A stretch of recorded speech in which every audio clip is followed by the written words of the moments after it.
Hello everyone and welcome back to Disco Elysium. This is episode 5. Last time we had a chat to Joyce, our lovely rich woman on the boat who gave us, or is in the process of giving us a reality lowdown. We're going to go back to her later and resume the conversation tomorrow, but it was getting a bit late, and we also explored the tenements some more and got to know some new characters in that area, just running around, chatting to people, investigating, having a look at what's going on. And it is 10 p.m. It's 10 p.m. on day 1.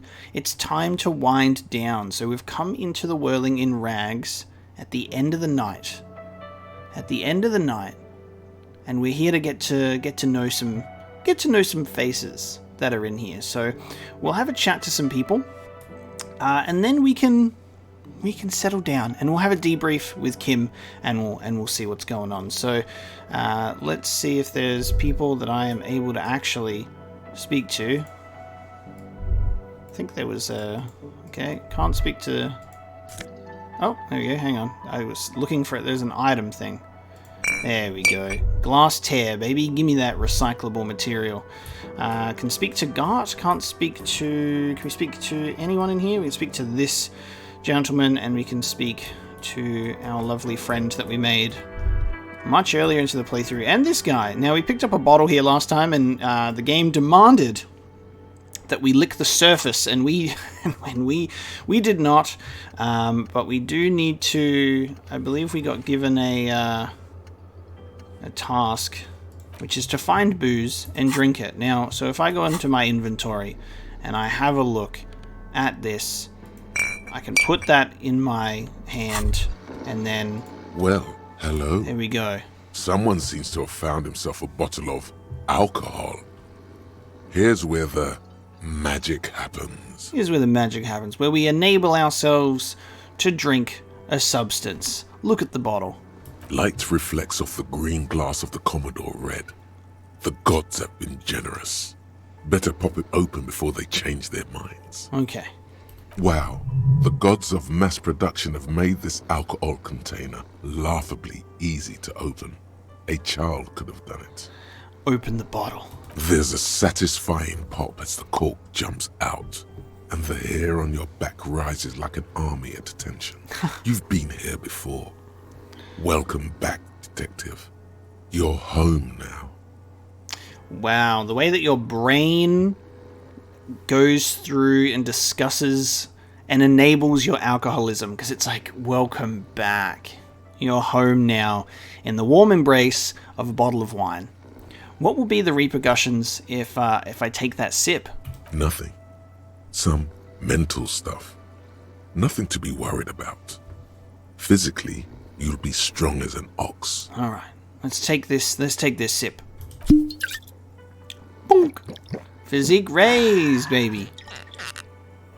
Substance used. Golden sun melts down your throat. Its rays filling your nostrils with sunshine. Your stomach melts from it into a happy, gooey mess. So does your mind. All the bad things are melting. You're you again. A real cop. A real detective. Incredibly well done. Was it worth it for that 30 experience? Gain some extra physique, lose a bit of morale, morale critical, quickly heal ourselves, it's fine. From the void we came, and to the void we must return. That's right, it's just a sip. It was just a sip, Kim, okay? We're okay. Just a sip. Now we're going to talk to some friends. Sleeping dock worker. A man is sleeping at the table, wearing mud-caked boots and rolled-down overalls. The back of his shirt reads Wild Pines, encircled by a logo with a tree. On the counter, rolled out of his open hand, you see a blister pack of headache medicine.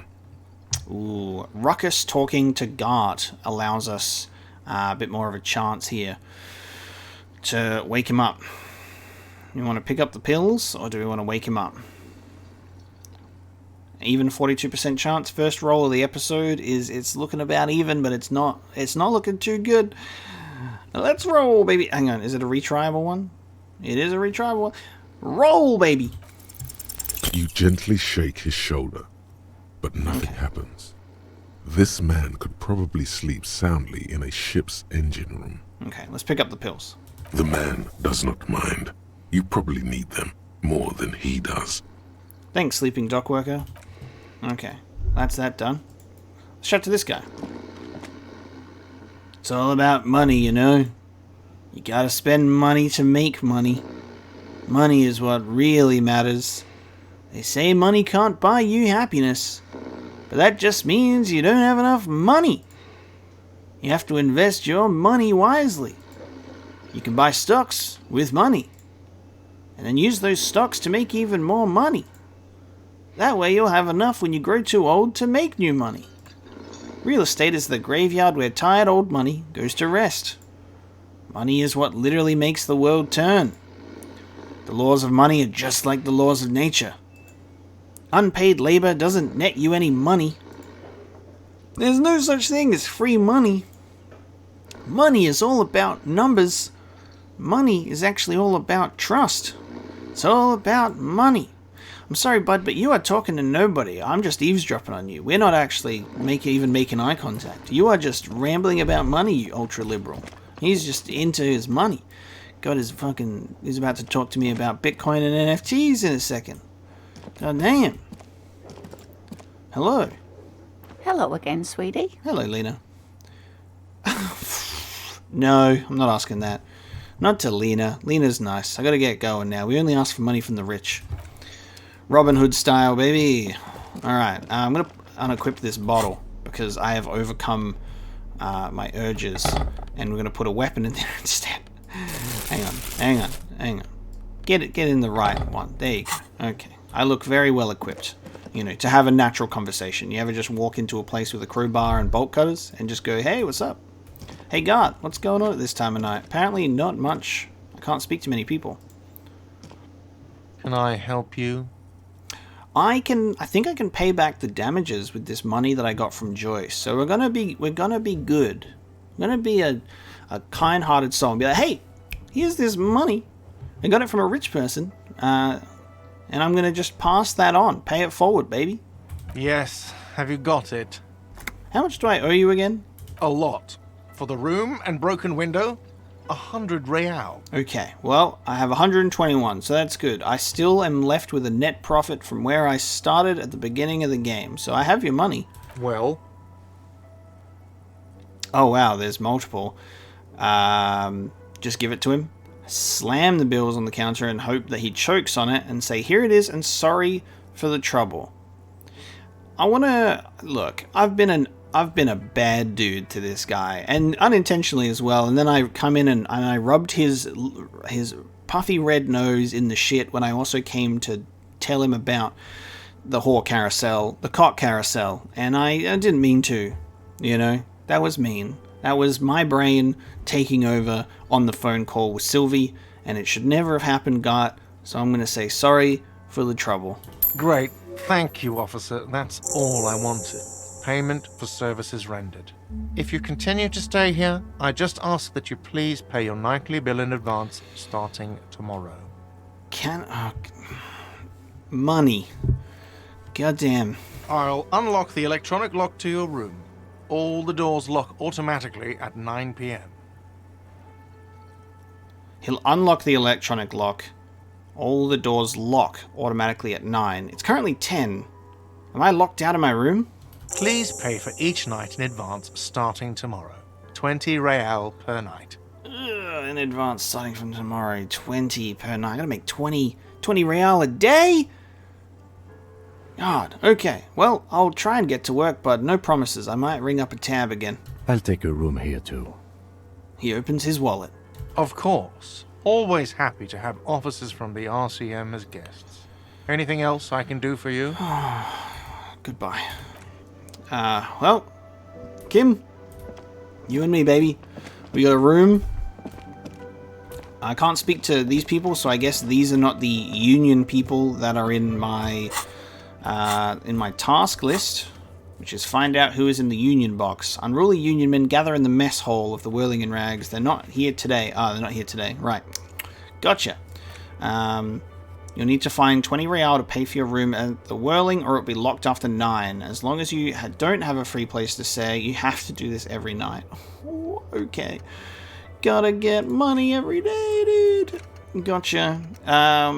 Cool. The kitchen's empty, but I'm gonna assume that this door ain't gonna be open. You see a heavy steel door. The door does not budge. Okay, yep, okay. That's still going to be a secret door for us, so we're not going to do that. And we haven't found our sad little karaoke tape to do some karaoke yet. But I think, like, realistically, all things considered, this has been a big day. It's been a big day for my character, right? We're a big boy. Having a big day. We've done a lot. Now, something that I want to do in terms of skill points and stuff is we do have a skill point available. We're halfway to the next one. I'm not sure if I want to actually I'm not sure if I want to unlock a new thought slot or whether I want to put up some skill points, but I think considering we have a lot of these at like 4, my volition's at 1, because we have some of these higher up, I want to start spending skill points on the ones that are lower down, because a lot of those I think are tied to us being able to retry some white checks. A lot of them will also allow us to it'll come up in conversation more, so I want to give in some attention to the lower ones, so maybe in the physique department would be nice. I'll hold on to this skill point. I'll hold on to this skill point for now, and we'll see how we go. So what room are you gonna stay in, Kim? Because you would stay in this one, wouldn't you?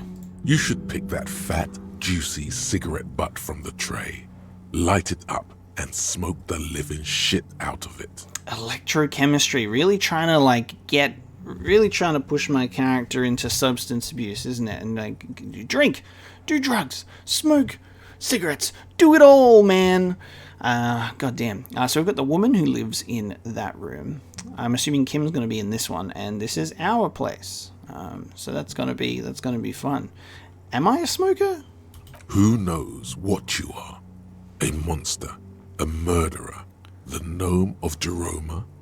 You feel like a smoker, especially when you look at that juicy, succulent, seductive cigarette stub, still smoldering deliciously. Still smoldering? It's been all day. But she broke it at the filter. I can't smoke that. How very astute of you. This renders it ineffectual. You should look for a whole cigarette, or better yet, an entire pack. Strike that. A carton. Make sure they're all healthy and able-bodied. Then smoke them all. Dude, electrochemistry is trying to push me over the deep end, man. The idea seems to make your neck expand.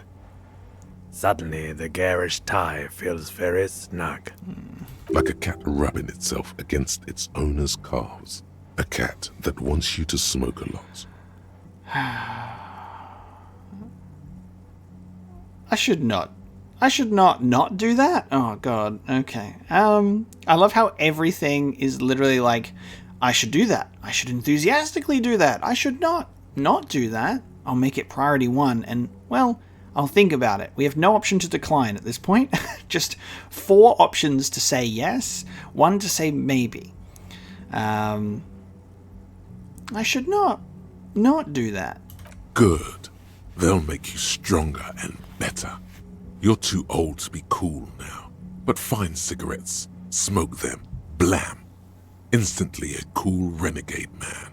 A mystical red dragon with smoke rising from his nostrils. That's a cool image, electrochemistry, but, my lungs. Plus, smoking them gives massive bonuses. Does it? And no negatives? No negatives?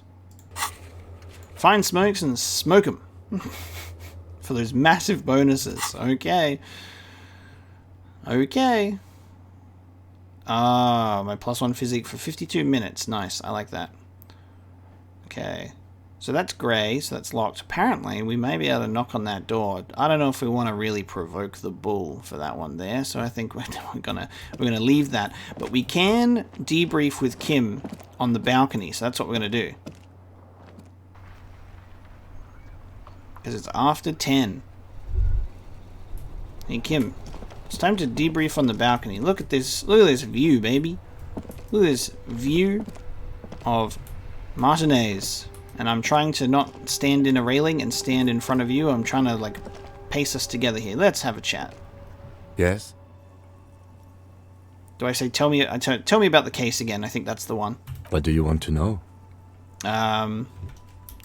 Can we go over the preliminary info again? You mean like a brief? Do you want me to brief you again? Yeah, brief, yes. That sounds good.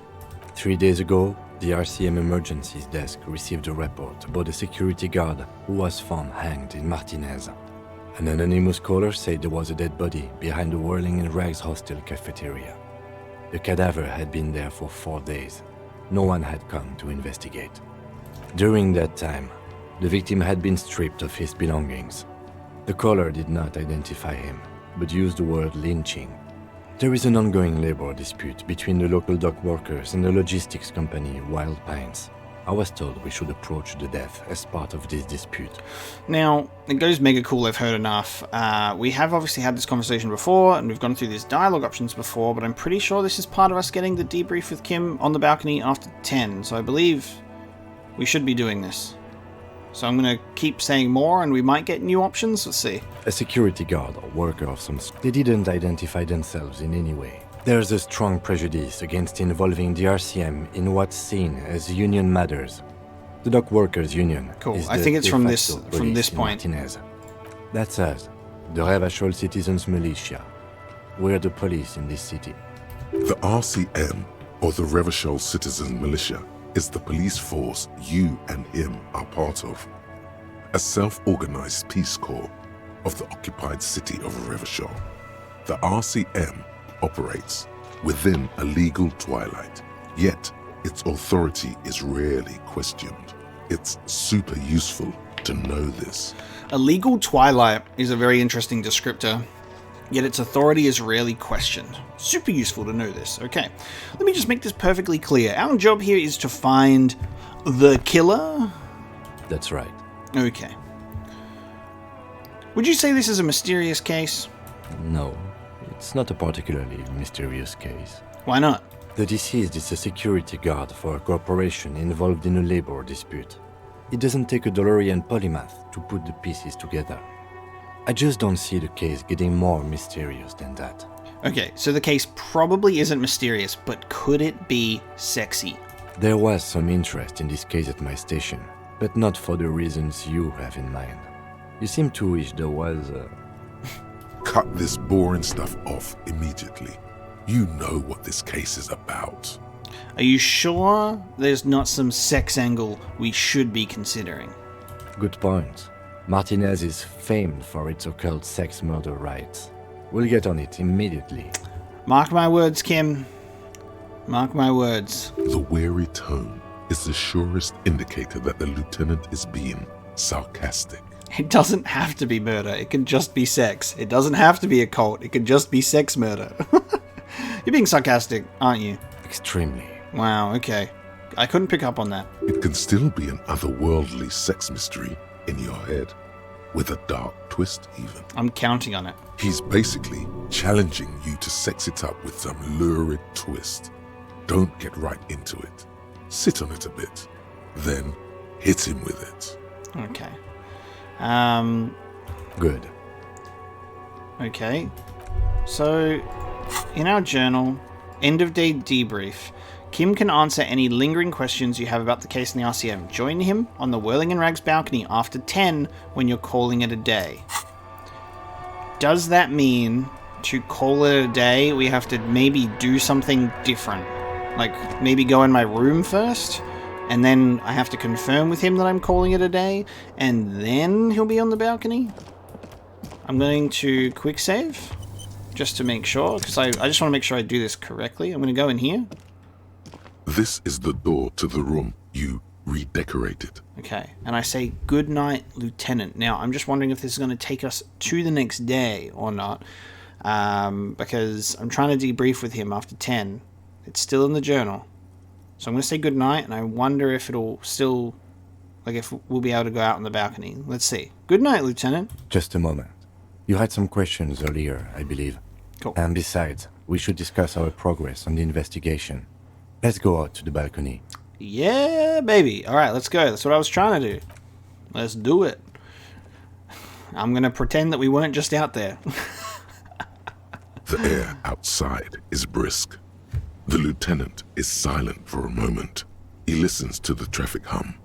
Then, I was just like, I'm stuck on a loading screen and it's giving me dialogue. What's going on? The air outside is brisk. The lieutenant is silent. He listens to the traffic. And then... Where shall we begin? We should talk about the investigation, first and foremost. But I also remember you wanting to discuss the RCM? He lights a cigarette. Okay, well, if Kim's smoking, I'll smoke those cigarettes then. Social smoker enabled. I love this track. Just want to highlight that. That when this music kicks in, there's just something about it. There's just something about it, and it feels very nice. It complements, the music complements this game very, very well.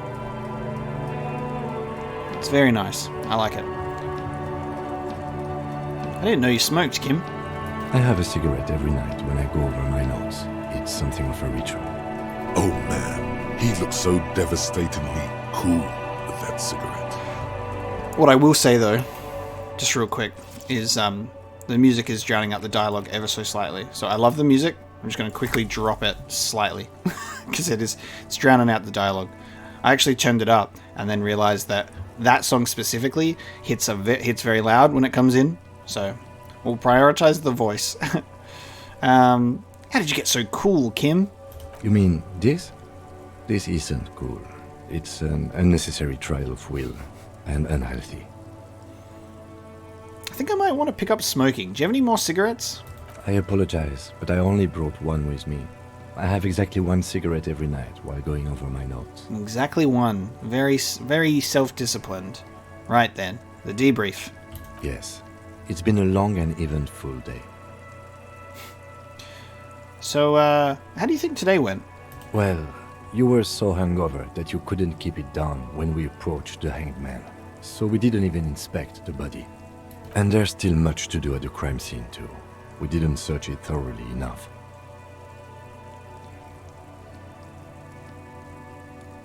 Damn, I feel it's funny because I feel sorry for my character as like a sorry person, and it's like, I'm sorry I couldn't do more today. I felt very useless on day one, but I'm gonna keep my composure. It's all part of the plan, starting from the outside and working back towards the scene of the murder. It's not my job to evaluate your methodology, officer.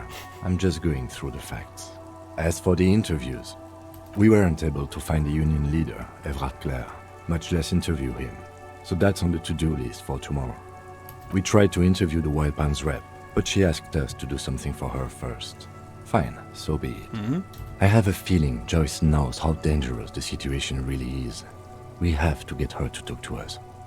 Above all, though, today was exhausting. What's with all the running? You run a lot. Is that a standard Precinct 41 practice? Is that dialogue that's triggered because our character doesn't walk everywhere, but we're actually running everywhere?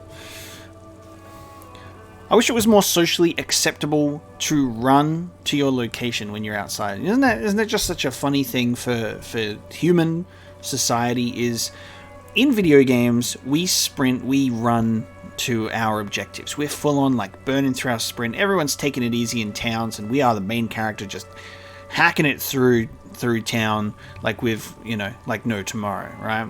We full on run, and we love it. Because when you walk slow, you're like, God damn.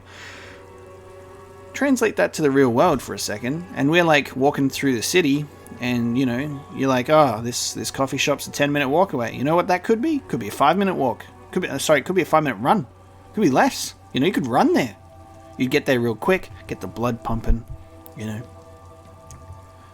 But we don't. Because we're like, man, we look silly if we're just running through the place. And it when you see someone running. You're like, where have you got to be, buddy? Why are you running? Why are you running? It's a very interesting thing. I wish there was, for some reason, it was just more socially acceptable to just run everywhere. Imagine if everybody was running. It would be chaos. It would be absolutely chaos. Absolute chaos if everybody was just running to where they needed to go all the time. It's crazy. It's probably a good thing that everybody walks everywhere, you know? I have a really good theory about why you're running so fast, son. Just you wait until we get up tomorrow. Just you wait. Okay, let's have a look. Part of the Jam Rock Shuffle. I don't like to waste time. My mind moves fast. The rest has to try and keep up. I'm training for a long-distance run. I want to raise money for charity. Yeah, that's just how we roll in Precinct 41. I don't know why I do the things I do, Lieutenant Kitsuragi. I don't think. I just do. It's almost as if there is a man with silly voices controlling my character, as if everything is a simulation within the world of Martinez. I'm just going to say it's part of the Jam Rock Shuffle. It's impressive, to say the least. For a man your age, especially. Thanks, Kim. Those are some stylish shoes too, by the way. Those loafers. Must be hard to run indoors like you do. He smiles suddenly. Okay. So what are our powers exactly, the RCM? They're quite limited, actually. The power officers of the Revachol Citizens Militia exercise most frequently is imposing fines of up to 1,000 real for offenses, in accordance with an interdepartmental schedule. Okay. 1,000. Why not more? The RCM's primary role is to ensure safety. We are not really supposed to play any part in the economic structure of Revachol. Wouldn't that be an easy power to abuse? Yes, although indirectly, as citizens can always request records from their local station. Officers of the RCM have been known to take bribes of less than the prescribed fine amount. It undermines trust in the RCM. Okay. What else? We can arrest people, of course, but rather than bringing someone in directly, it's preferable to serve a station cold sleep. It prevents confusion and overcrowding. Wait, so how can you be sure the arrestee will show up? You can't. Those who don't show up become fugitives, though, and have fewer legal rights when they are eventually caught. It's about power projection. Thus far, they seem to mostly show up. Wow. I see. And if someone resists? As you may have gathered from the fact that we are expected to carry a record of our kills, like the one in your watermarks, we are permitted to use whatever force is necessary, and strongly admonished not to abuse that power. Wait, so if I kill someone while on duty... You have to supply compelling evidence for why it was necessary to use lethal force. In these cases, your partner is usually your witness. Wow. Not a good position to be in, by the way. Internal Affairs handles these cases thoroughly, by cross-examining you for inconsistencies. It is hard to cover for anyone, which is for the best. What happens to the people that we convict? We don't convict. We arrest and send them to coalition government courts in Couron and La Delta. The prosecution works off our testimonies and records, which is why it's paramount to keep them. He taps on his coat pocket where he keeps his notes. And who makes all these rules? The coalition government? Yes, the international community's mission in Revachol, and the moral intern more broadly. Okay. The RCM was formed by the coalition government to restore order in the international zone after the revolution. So we did. Now we attempt to maintain that order. No more, no less. His gaze is absently fixed on a window below that just went dark. Or perhaps it is better to say we were allowed to form. It's a point of contention whether the citizens of Revachol or the coalition government founded the RCM. I'm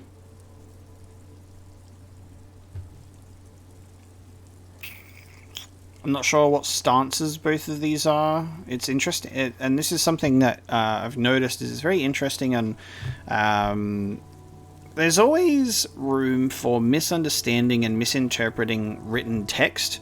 Is a lot of the time, and this game actually handles that incredibly well. I usually know pretty well what's the attitude about the dialogue options. It's written in a way where it's easily identifiable at times, which I can sometimes struggle with. Sometimes I'll see something and I'm like, is that written seriously? Is that written sarcastically?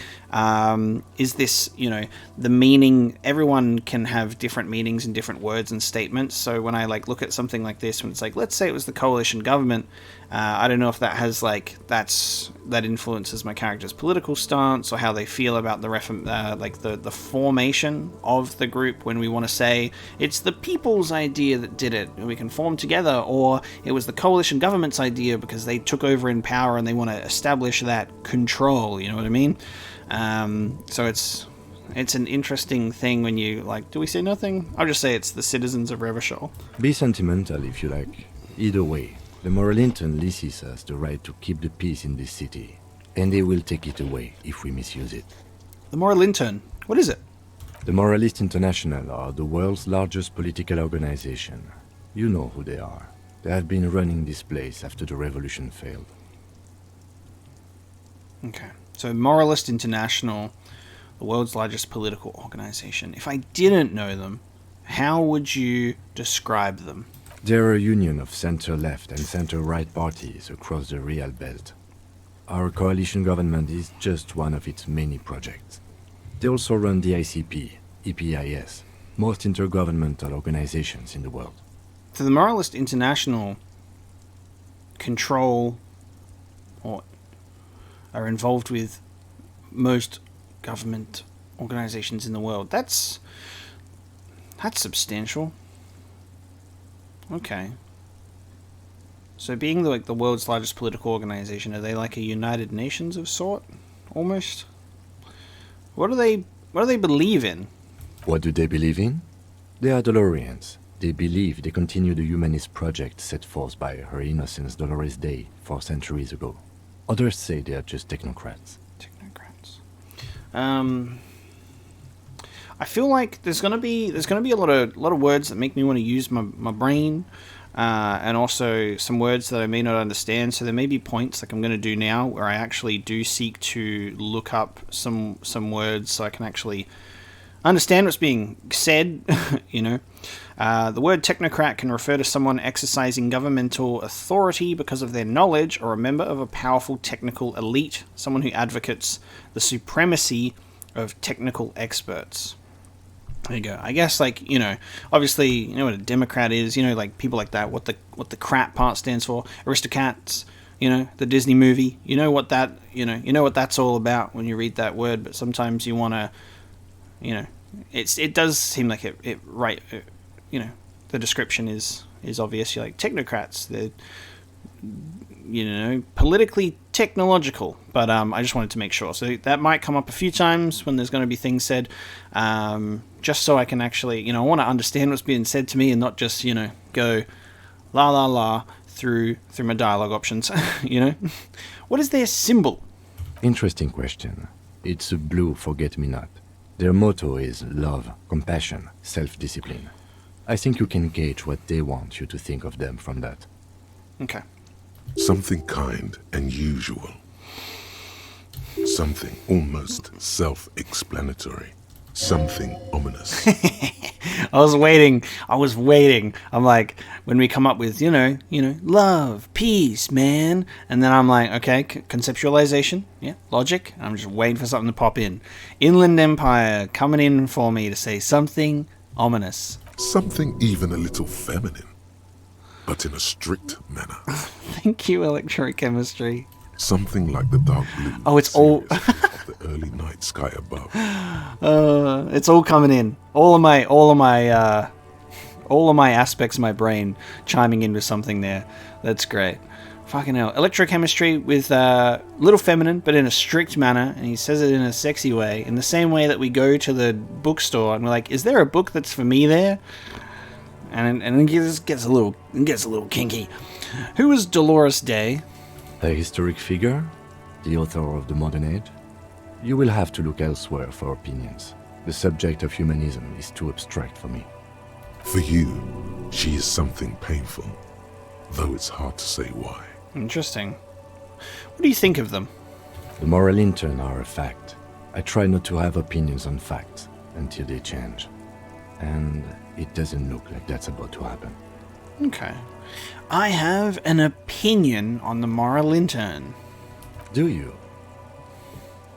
The lieutenant arches his brow, then pulls on his cigarette. It's a slim white thing in his fingers. Let's have a look. Things are bad out there. Point to the city. We need them here, giving us the right to police Revachol. They've done an awful job here. Have you seen this place? This isn't humanism. We are stooges of the world's biggest bourgeois organization, protecting bourgeois rights. Mutter silently.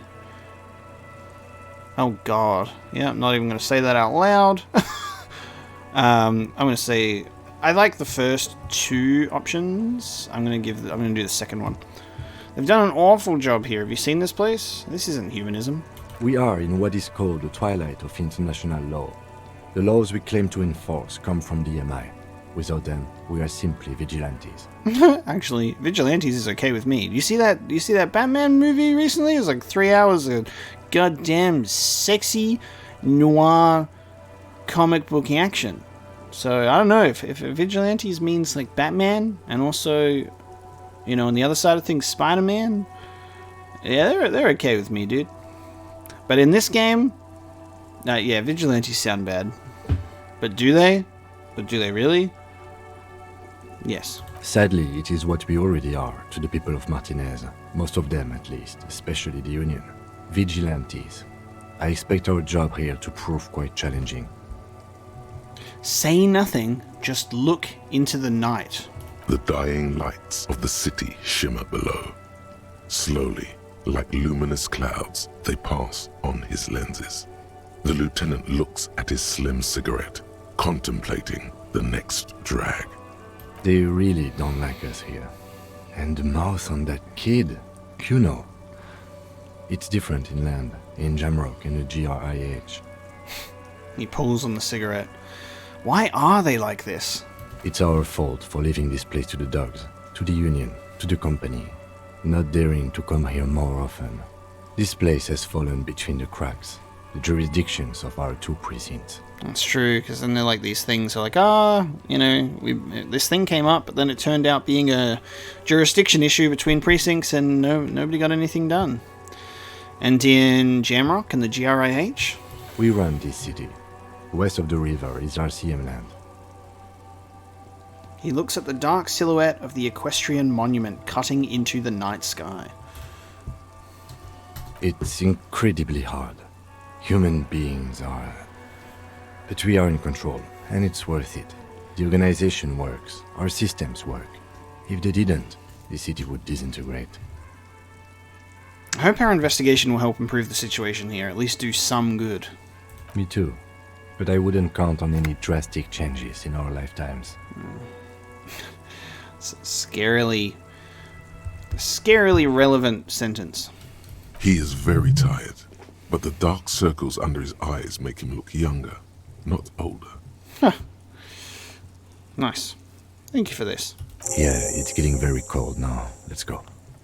We're getting some big experience points from these tasks, which is nice. Debrief complete, baby. Alright. I like that.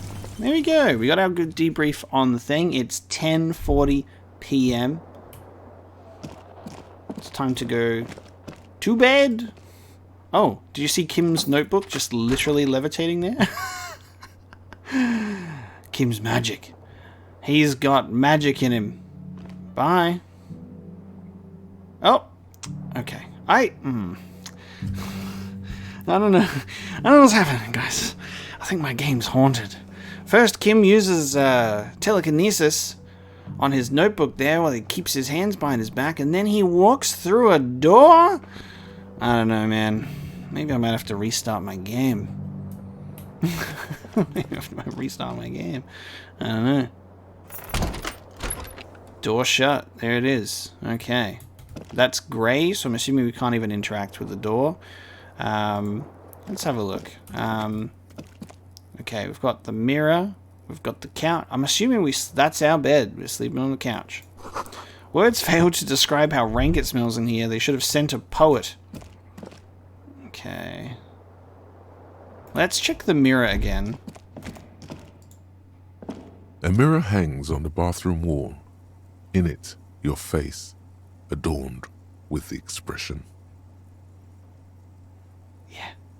Adorned with the expression. Oof. Okay. Know the origin. Still locked. We need to put a skill point into electrochemistry to try that one again. Use your chain cutters to fix the faucet. Stop steam from fogging up the mirror. Now, it's a challenging one. It is interfacing +3, but if I was to maybe let the mirror be, go into my inventory, put my gloves on, that gives me a +1 on interfacing. Is there anything else that allows us to have more?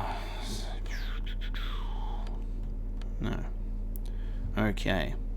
Savoir-faire. Now, if I increase my interfacing... A mirror hangs on the bathroom wall. In it, your face, adorned with the expression. What do you reckon? Maybe I could come back to it later. We're not in a huge rush for this, okay? We're not in a huge rush for that. We're okay. Look at our outfit. Look at our color scheme. It's great. I don't think we need to try and push that. Maybe I can up my interfacing another time, and we can see how we go. The fan stands still. Pull on the light bulb. The lights are on. Nice. The lights are off again. Cool. The switch must be broken because nothing happens. The air in the room is starting to feel like vaporized urine. I wanted to turn on the fan. I'm a notorious fan sleeper. When I sleep at night, I need a fan on. I don't care how cold it is. The fan stays on during sleep, dude. So, I'm going to struggle in this game. I can't put a fan on, but I can sleep. The bed is cold and not particularly inviting, but it's yours. The sheets look awful. Let's crawl on in, baby. Let's sleep. Day 1 is coming to a close. Let's go.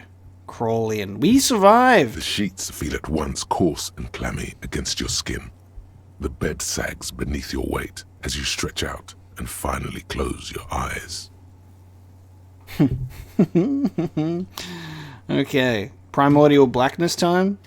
Ancient monkey brain. And then sleep doesn't come. And then sleep doesn't come. Okay. Something is happening with the loading screens where the dialogue is wanting to jump in while it's still loading. After this, I'm going to save. I'm going to restart. Hopefully we can fix what's happening here with the dialogue, because it's a bit weird. But apparently sleep doesn't come. But why? Maybe it's the bed's fault. Okay. Check the pillow.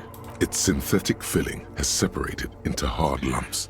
The pillowcase smells oddly. No. The lumpy pillow? No. Smells of alcohol and sweat. And grease. Check the blanket. It barely covers your toes, stretching over your soft belly. This is your body here, intimate and warm, breathing. Nice. Under your thrumming eyelids, you see a dizzying array of colors. You won't get off this carousel quite so easily. The cock carousel? Roll over to the other side. It's a little better. Colors, scenes, and half-formed phrases still litter your mind. Part of you is still trying to solve the case, isn't it? Who killed him? Who? Something to do with, what was it that the lieutenant said? Union? And it's gone again. Your thoughts lost between the slowing brain waves. No more thoughts. Fall asleep now. Your breathing steadies. A great silence washes over you until your eyelids twitch in your sleep and images start forming. Dream time, baby. We dreaming now?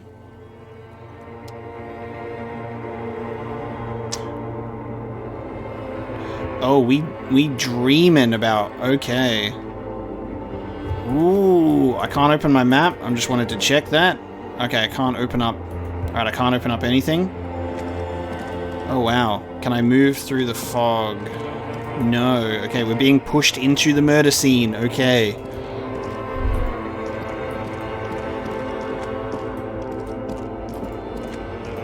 Oh, that's weird. It's like the... Oh, it's me! With a disco ball. Oh, man.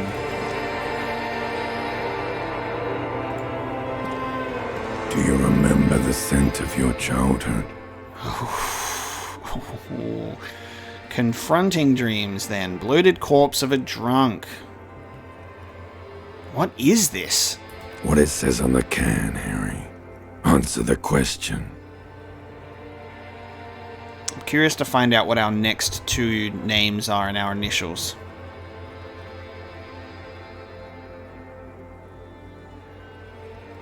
I remember nothing.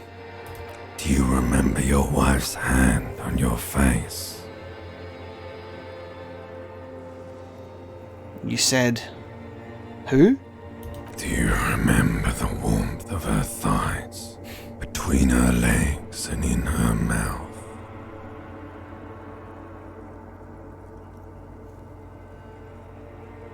Tell me what this is. I'm not answering before you tell me who you are. You know who I am. I'm the bad day. The one where you ask her, and then later in the streets, wandering. It's the worst day of all time, Harry dear. And it's coming. She will hear about it on the phone. You are the bad day. The one where you ask her, then later in the streets wandering. It's the worst day of all time. Reality will turn into a grotesque nightmare. This will be the last thing you did to her. Tell me, do you remember the love of your life? I think judging by what we've taken in about our ex, I think that I was left. That's right, funky baby. And you just stood there. One hand on the bottle and the other on your dick. Watching her go. Let it all be dragged away from you. Tell me, where are your friends? Human beings have friends, Harry boy. Where the hell are yours? I can get it all back. No, it's gone. 3 times gone and never coming back. You failed. You failed me. You failed Elysium. Ooh, you failed Elysium. Now, Elysium is like paradise, right? You know, so that's really interesting because obviously, like Disco Elysium, it's like Disco Paradise, you know. Is Elysium potentially? I mean, I know like the name and the meaning of Elysium, but I wonder if you failed Elysium is the name of our ex. If it's like you failed me, you failed Elysium. I wonder if that could potentially be the name of our ex. That's like the first thing that comes to mind as well. What is Elysium? Everything.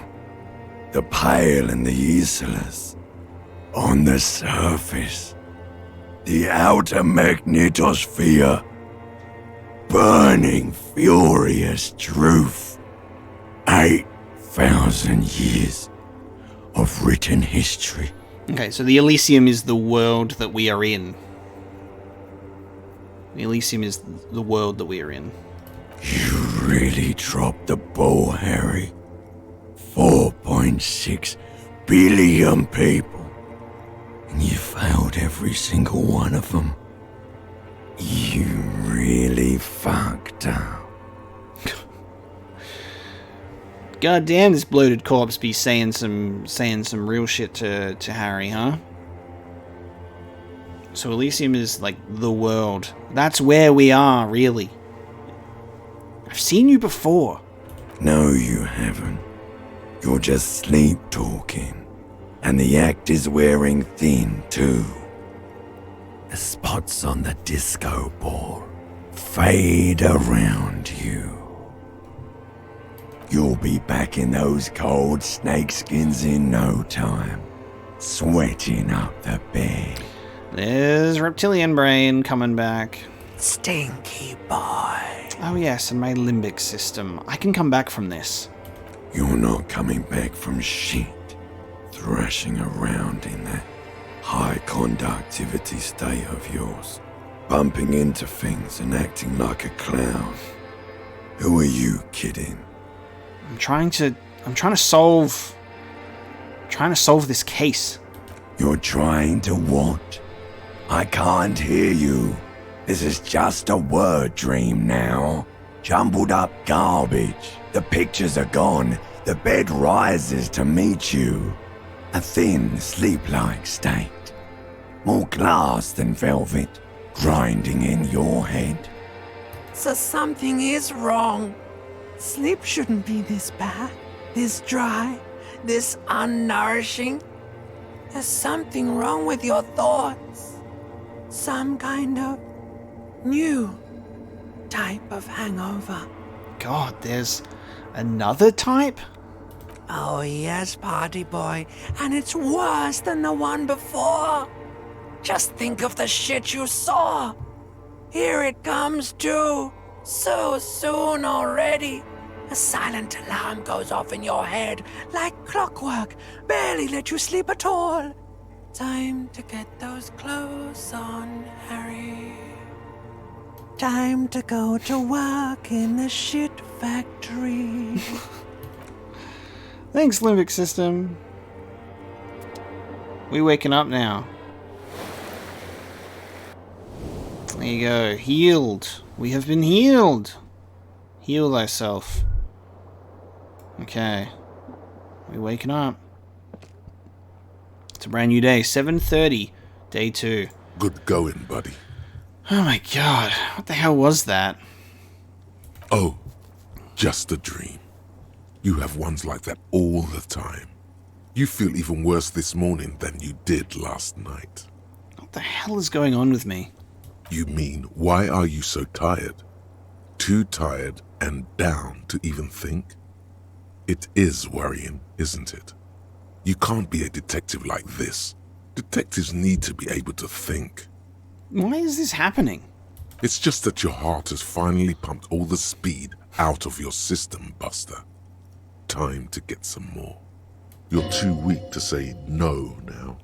Waking up is the worst part. Maybe somewhere down the line you could decline. Okay. I need to get more of it then. Detecting is my life. No, I can take this. I'm not going to go looking for speed. Wait, what is speed? Speed is a potent central nervous system stimulant. It kept you propped up all day yesterday, despite your debilitating hangover. How else did you think you even got up from this floor? God damn.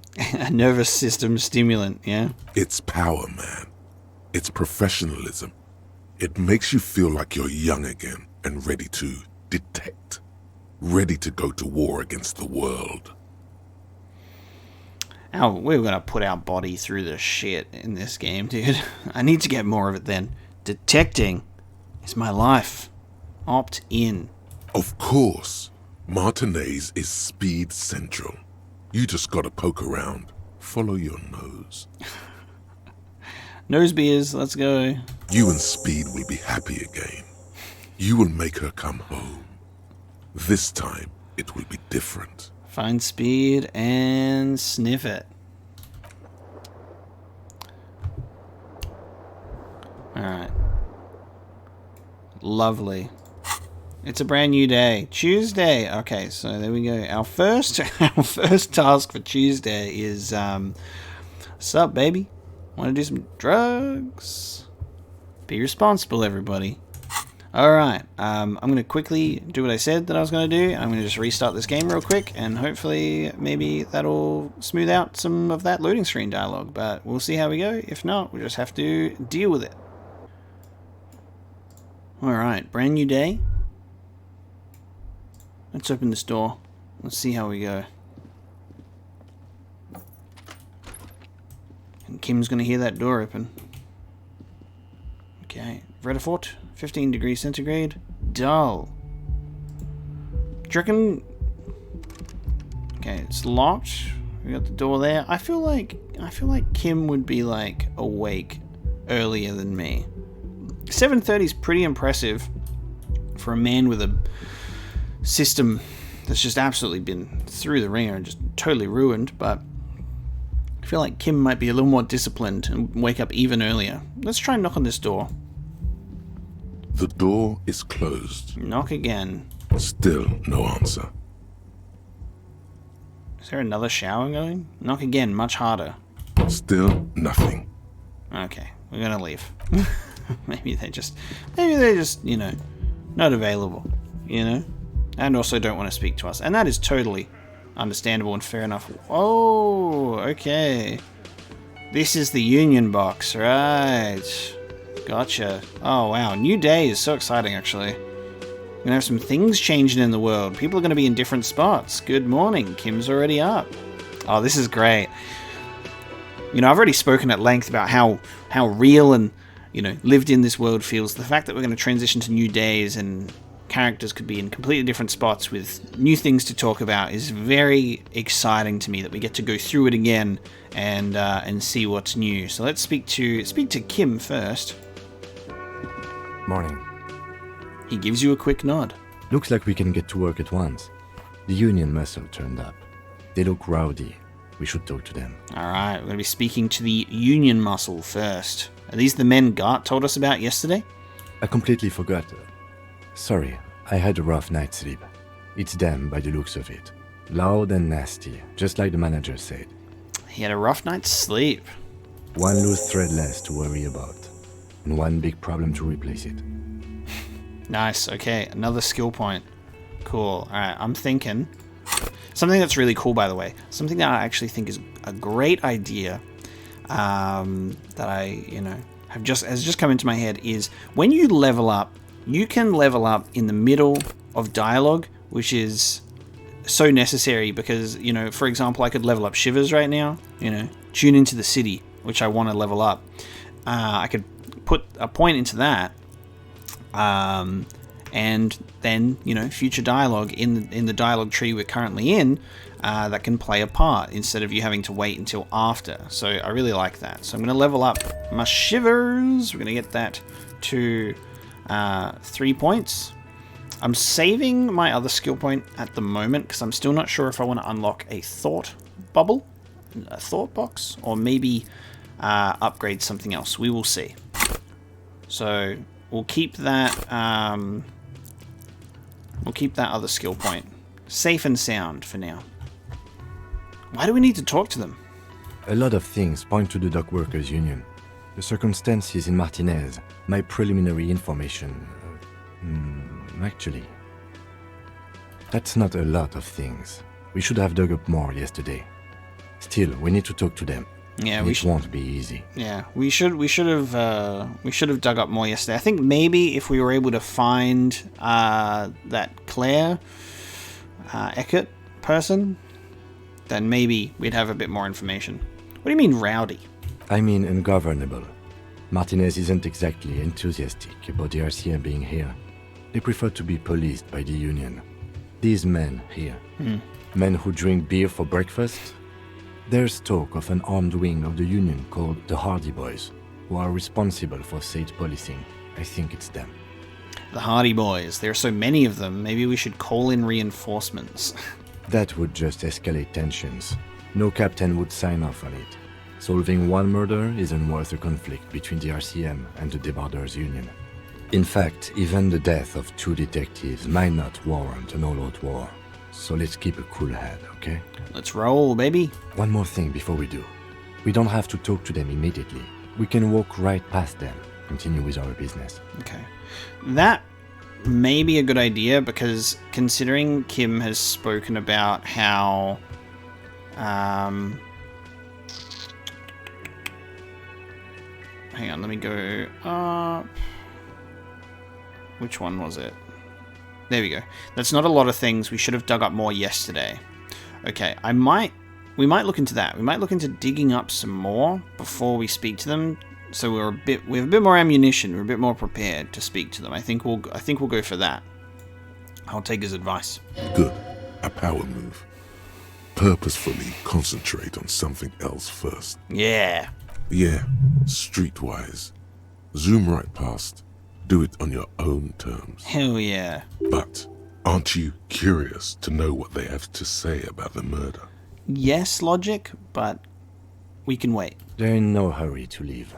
They think they own the place. Anyway, I leave that choice to you. Whatever you decide is fine by me. Hell yeah. That's right. Whatever I decide. I don't let no union workers pressure me into talking to them. Let's speak to Gart. Good morning, Gart. Can I help you? Just about the bill for tonight. I have $21. 21 real, sorry. We'll talk later, man. I want to hold on to my cash, so I at least feel like I've got something to my name, please. Let's have a chat to Lena. Just a moment. The old woman turns back to the cafeteria manager. And there's no public phones nearby? The closest phone booth is down the coast. Sorry for the inconvenience, ma'am. The cafeteria manager appears genuinely apologetic. It's fine, I understand. Thank you anyway. Interesting. I'm glad to see you again, dear. Are we going to allow her to use Kim's radio phone? Good day, ma'am. Everything all right? Please don't trouble yourself about me, sweetie. I was just hoping to make a call, but the Whirling's phone line isn't working. The union office probably has a phone, but I can't really get there. Or to the phone booth down the coast. And Gary's phone is dead too. Wait, what's wrong with the phone line? The manager was vague about it. She frowns. Interesting. Why would he be vague about phone problems? This is something to look into later. Ask God, maybe. So there was a phone call that was made to call in. There was a phone call that was made to call in this murder. The voice was scrambled, so a call was able to be made from here, but now no longer. Phone lines are not in a good state. Why did you need to use the phone anyway? To let the young woman who's house-sitting for us know that we may be delayed. Morel, my husband, and our friend Gary were supposed to get back by Monday night, but they're still missing, and I haven't heard from them. I was also hoping she'd heard from Morel. Okay, I'll buy it. Has your husband gone missing before? That's just it. This isn't like him at all. He always plans his expeditions so carefully. But you have more important things to worry about. She glances out the window towards the bay. I love how it's literally the cryptozoologist's wife. So your husband is some kind of scientist? What is he, some kind of cryptozoologist?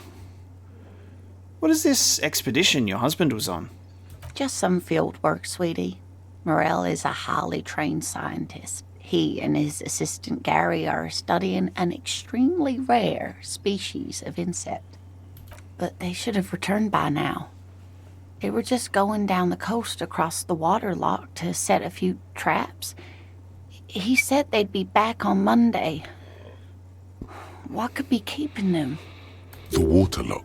That was broken. Could this be it? Wait, who is this Gary person? Do you trust him? Oh, sweetie, it's nothing like that. Gary's as loyal as they come. I trust him with my husband's life any day. The waterlock to the other side of the coast is broken, so they're probably just stuck over there. Oh my. What happened to the waterlock? Probably just some technical problem. Well, whatever the cause, I'm thankful. To both of you. You've spared me another sleepless night. You're welcome, ma'am. I hate to ask, but if your investigation takes you to the other side of the coast, please do keep an eye out for my husband. I gotcha. This will surely lead to a cryptozoological mystery with that extremely rare insect. Sounds sexy, Kim. And mysterious. Yes, some left-field scientific research is exactly what you need right now. Funk up that vanilla murder investigation. You got it, baby. And if you see him, let him know Lena is waiting for him here at the Whirling. He gets so tangled up in his work that he may not know the waterlock's been repaired. And it's cold out there. If I see him, I'll let him know you're here, when or if I get there. Oh, you're such a dear. Thank you, sweetie. Okay. So your husband is some kind of scientist? Oh, yes. A zoologist. A cryptozoologist, to be more precise. He's researching NFT insects. What is cryptozoology? It's a pseudoscience that attempts to legitimize research into mythological beasts and urban legends. The lieutenant sounds unimpressed. That's one opinion, yes.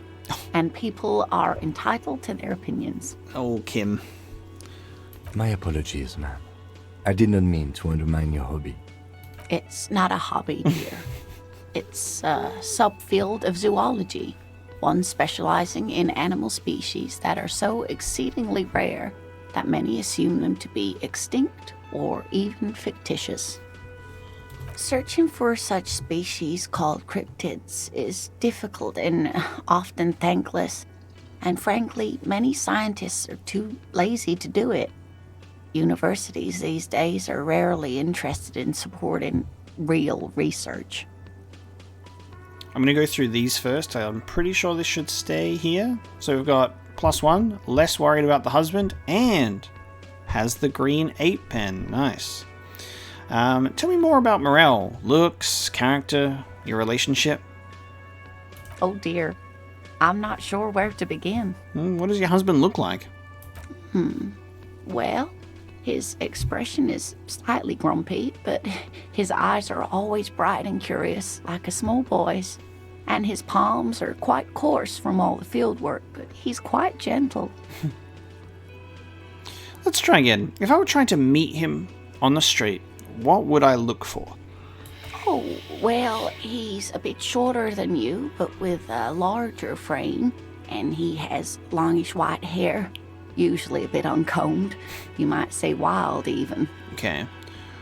Short, stocky man with wild white hair, okay? The lieutenant pulls out his notebook and begins jotting down the woman's description. Thanks, Kim. One other thing, he'll likely have all kinds of field gear on him, even if he's not out in the reeds, just in case.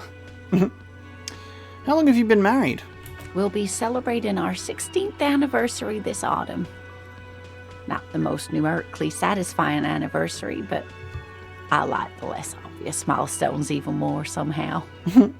How did the two of you meet? Via dating agency, I'm ashamed to say. I was looking to get back into the scene after recovering from my accident, and he'd just divorced. No shame in dating agencies. It's kind of how society has been pushed for. You need to, you gotta get on Tinder, Lena. We hit it off, and well, here we are. What kind of dating agencies they got in the 50s? You put your little column in the paper. Like, if you like pina coladas, see how we go. She's skipping over some important parts. Perhaps you'll find out more later. I think I have all the information I need. Let's move on. I hope I've been useful. Tell me more about this rare insect your husband is looking for. Oh, sweetie, it's fascinating. But I shouldn't bore you with entomological minutiae. Entomological minutiae. The lieutenant gives you a sideways glance.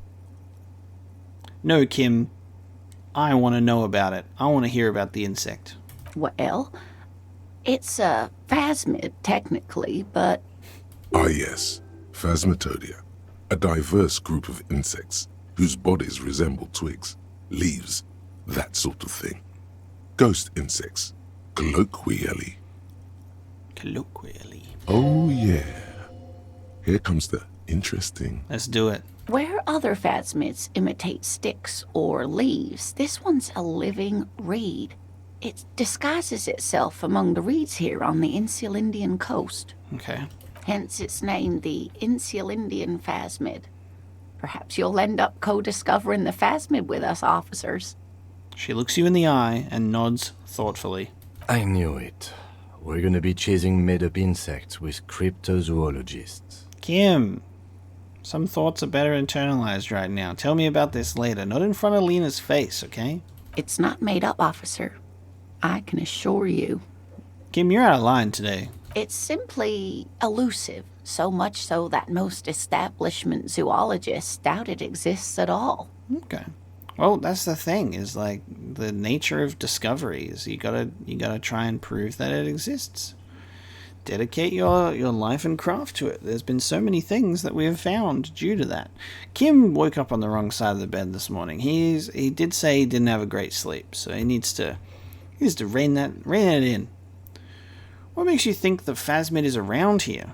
Well, some teenagers making out in the reeds saw one. They didn't know what it was, of course, but there was a brief article in a local newspaper about their encounter with a ghost insect that looks like the reeds. Gary sent us the clipping. So a newspaper clipping is all the evidence you have?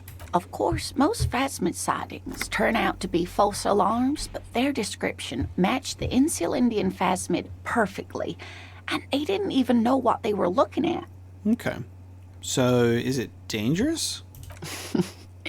Not at all. Why else would it hide itself so carefully? Is it valuable? Oh, I doubt it. No one gets into cryptozoology for the money, sweetie. Does it have cool powers? Yes, it can blend in almost perfectly among the reeds. It's how it stayed hidden all these years. Centuries, even. That's not special at all. Of course it blends in. Most insects do. You don't even have to be a stick insect for that. Thank you, savoir-faire. Okay, what's so special about this stick bug then? Oh dear. I'm afraid I'm not explaining this very well. It is very special. The woman's face flushes with embarrassment. Morel can explain it all much better. I wish you could hear him describe it. Then you'd understand, I'm sure. Okay. So I was wondering if talking to her more about other options might add another plus to this one. But that's alright. So we'll do the suggestion, less worried about the husband, and has the green ape pen. So maybe you could convince her to tell you about some cool cryptids. You're an enthusiastic idiot, but you're still an idiot. 72%, dude? Ouch. We're failing checks, high and low today. That's rough. I feel pretty confident whenever I see like a 70% or above. I'm like, yeah, hell yeah. Damn, that's unlucky. I want to know everything about cryptids. Living cryptids, extinct cryptids, marine cryptids, land cryptids. Bring it on. We don't have time for cryptozoology 101. Let's get back to work, shall we? 72%. I even had the pen, dude. That's all for now, ma'am. Missed out on me goddamn cryptids lesson. Alright, let's go in here. Hiya! The tomatoes are so thinly sliced, you could see through them. You got anything new to say to me today, bud? The man ponders his cooking utensils and gives you a little nod, acknowledging your presence. Do you know what's behind that door? He looks up at you, then looks away quickly, shrugging and muttering something to himself. Okay. Shrugging is an international sign for, no, I don't know what's behind that door. Hey, stay masculine. Get out of here, quick. He's threatening me with his nonchalant attitude. Alright. Oh, Moneyman's still here as well. And the gardener is inside. And Mr. Man, who was passed out with the headache pills, is gone. It's all about money. It's all about money. Hello. Unbelievable. Let me handle this. The woman says to the crowd in the mess hall before turning to you. Detective disorientated. She smiles Still coldly. wondering where you are? This is Martinez, in case you've forgotten. I advise you not to overstay your welcome. Oh, okay. Fighting words. All right. Yeah. Cold to the touch. There you go. Her entire character has shifted. This young woman is cold as ice. Huh. You lied to me. You're not a gardener. Did we ever assume... okay. You're the gardener. No, I am not a gardener. I'm a legal counselor for the Dock Workers Union. Legal counselor for the Dock Workers Union. She crosses her arms. Very perceptive of us. So let's get to it. You're looking for Titus Hardy? You think he has information that will help you? Maybe he does. She points to the man on her right. That's Titus. Talk to him. But know this. I'll be keeping an eye on you. No strong arming. Nothing official. The District of Martinez does not recognize your authority to make arrests. It doesn't matter if you recognize our authority. We will make an arrest if we have to. She says nothing. Her glare speaks for her. Interesting. What's your role in all this? Like I already told you, I'm a legal counselor. Do you have hearing problems? Damn, Elizabeth. She gonna lay it into us. I wasn't expecting her to be tied to the union boys, so that's why I spoke to her, because I thought she'd, be talking about something else. But no. What if I want to talk to you, not Titus? What you want is of no significance, officer. Don't test your authority. In Martinez, you are no one. What are you gonna do to me? The lieutenant is not satisfied with the approach. What are we going to do to you? A cold laughter devoid of joy. The union isn't going to do anything to you. It is not a crime syndicate. It is a labor organization. Goddamn right it is. A gruff hump from the table. So that's Titus, that one there. If anything, it is the RCM who do things to people. But we digress. Okay. Why are you so aggressive? Aggressive? You make your living enforcing violence. These people are just dock workers. You know what? Touche. So you were spying on us, and now you represent murder suspects. Just dock workers. Listen, you moral intern lackeys. You're a mob, enforcing the unlawful privatization of Revachol. 20 fat men in the Occident are stealing it all, and you're their bodyguards. Fuck yeah. The tall, broad-shouldered man takes a sip of his beer. Fuck yeah. So ask what you came to ask, or get back to your commanders. Yeah, the privatization is not unlawful, it's cool and funny.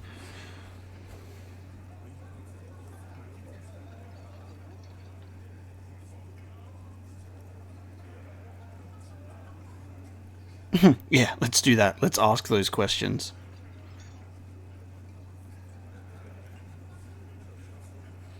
I liked that. Good start. Let's take it a step further. Armed uprising. What are the union's plans? I don't know about any of these options. The world needs a financial buffer zone. No need to get emotional. I don't know. I'm gonna go for number 5. I don't know if I want to take a stance on that one. Let's. Cool. I should talk to Titus then. But I'm not going to yet. I'll do that later. See you. We're gonna leave. Because I get to choose what I want to do, Elizabeth. And I'm leaving! And we'll talk to them later. Because we got to figure out some more information first. Bet your ass that Cuno is still gonna be hanging out here throwing shit at the... Yep. Cuno, you got anything else that you do with your days? Ooh. Smoking woman. Interesting. Okay. I wonder if her apartment, her room, has access to this. She's on her own private balcony up there. I don't think we're not going to be able to shout at her from up here, but that's the woman from the start.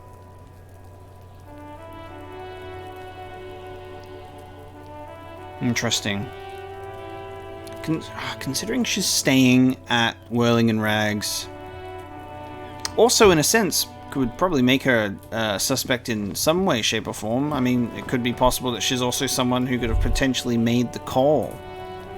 Interesting. We've got to think about that. So we've got some stuff to do today. So we got 2 timed things that don't matter until later. But we've got some more things to do. Is our head clear enough? Is our head clear enough to inspect this body? Who knows? There are several footprints in the mud, left by work boots. Anywhere from 6 to 12 pairs have walked here. Okay. That's a tough one. Let's have a look at the body, Kim. There he still is, looking right through you with his white eyes. The body below is entirely dedicated to that corpse smell. Emitting it is all it does now. Hell yes. Endurance is now an 83% chance. Shit has been compressed and we've waited long enough. Alright, here we go. We're going to let go of our nose without throwing up. We're going to inspect this body. Ha ha ha. Again, the corpse laughs at you, pus dripping from its mouth.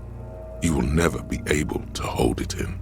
83%. That's rigged. That's a rigged roll. There's no way. That's gotta be a scripted fail. There's no way we also didn't get 83%. Every time it happens, it gets worse and worse. There's nothing more to throw up now. All that's left is crying and convulsing dryly at the same time. Ah! I failed again! The lieutenant is clearly at a loss. What do I do now? Officer, you just need to be stronger.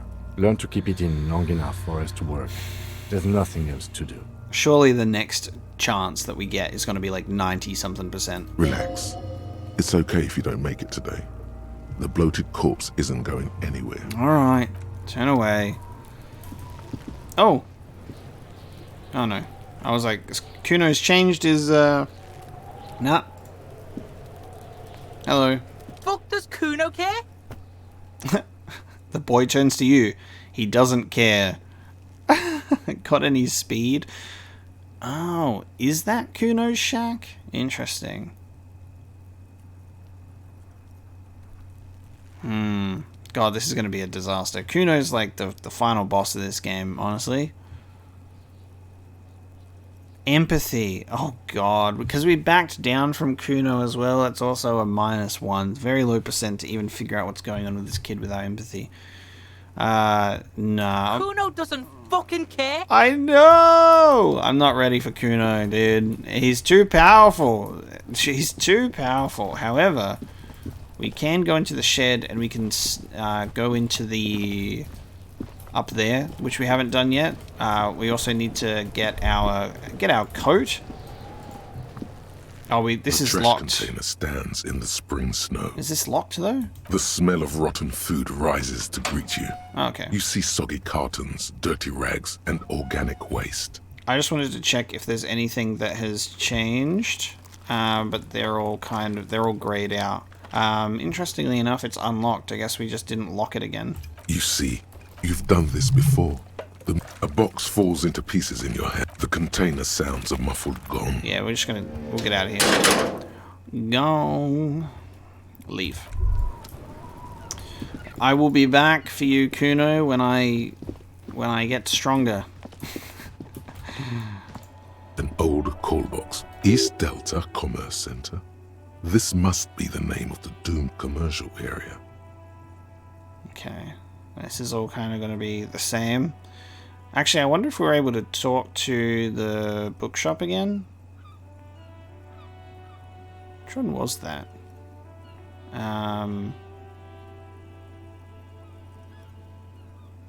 Wait. Oh, it's just main hall building A, right? You hear the same waiting room music. No one picks up. Okay. No one picks up anymore. We've got our child.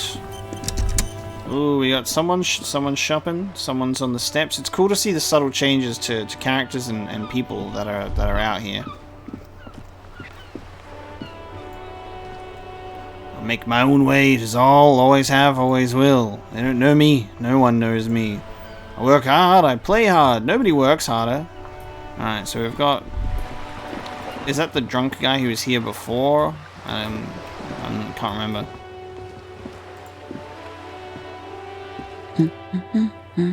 Working class woman. A good one? Point at the book. Yes? Hello? She nods, her attention fully focused on reading. Who are you? Me? No one. I'm just a working class woman. I'm just a working class woman. She doesn't really want to be disturbed that much. If she's such a working class woman, why isn't she working? Oh, is that appropriate for us to say, dude? You know, like, I don't know, she's just chilling. Could be on a day off, man. Like, shouldn't a working class woman be working? Do we have to go down this route? She's just chilling. We don't have to bother this woman, do we? I'll just say have a good day. This was a tremendously useful interlude. Thanks, Kim. Thank you. I get it. Every snowflake is like a little gift from the sky. What is this crime business? Oh, so this is stuff from yesterday that I think we didn't pursue follow-up conversations. Crime fiction is about murders or burglaries or things like that, and the work of a policeman or a private detective who's trying to solve a crime and catch the criminals. Wait, not crime fiction. I need to know what crime is. It's that bad. Crime is what we were solving before this conversation began. Why would anyone want to read about crime?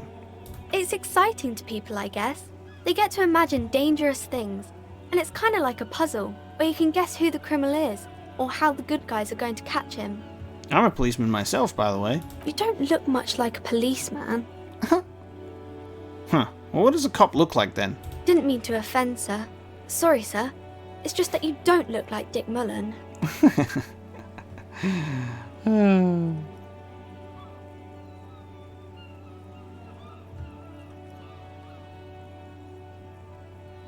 Interesting. I used to be exactly like that Mullen guy, then I decided to live a little. What's that mean? You know, cut loose, raise hell, blow off steam. And everything's better now, sir?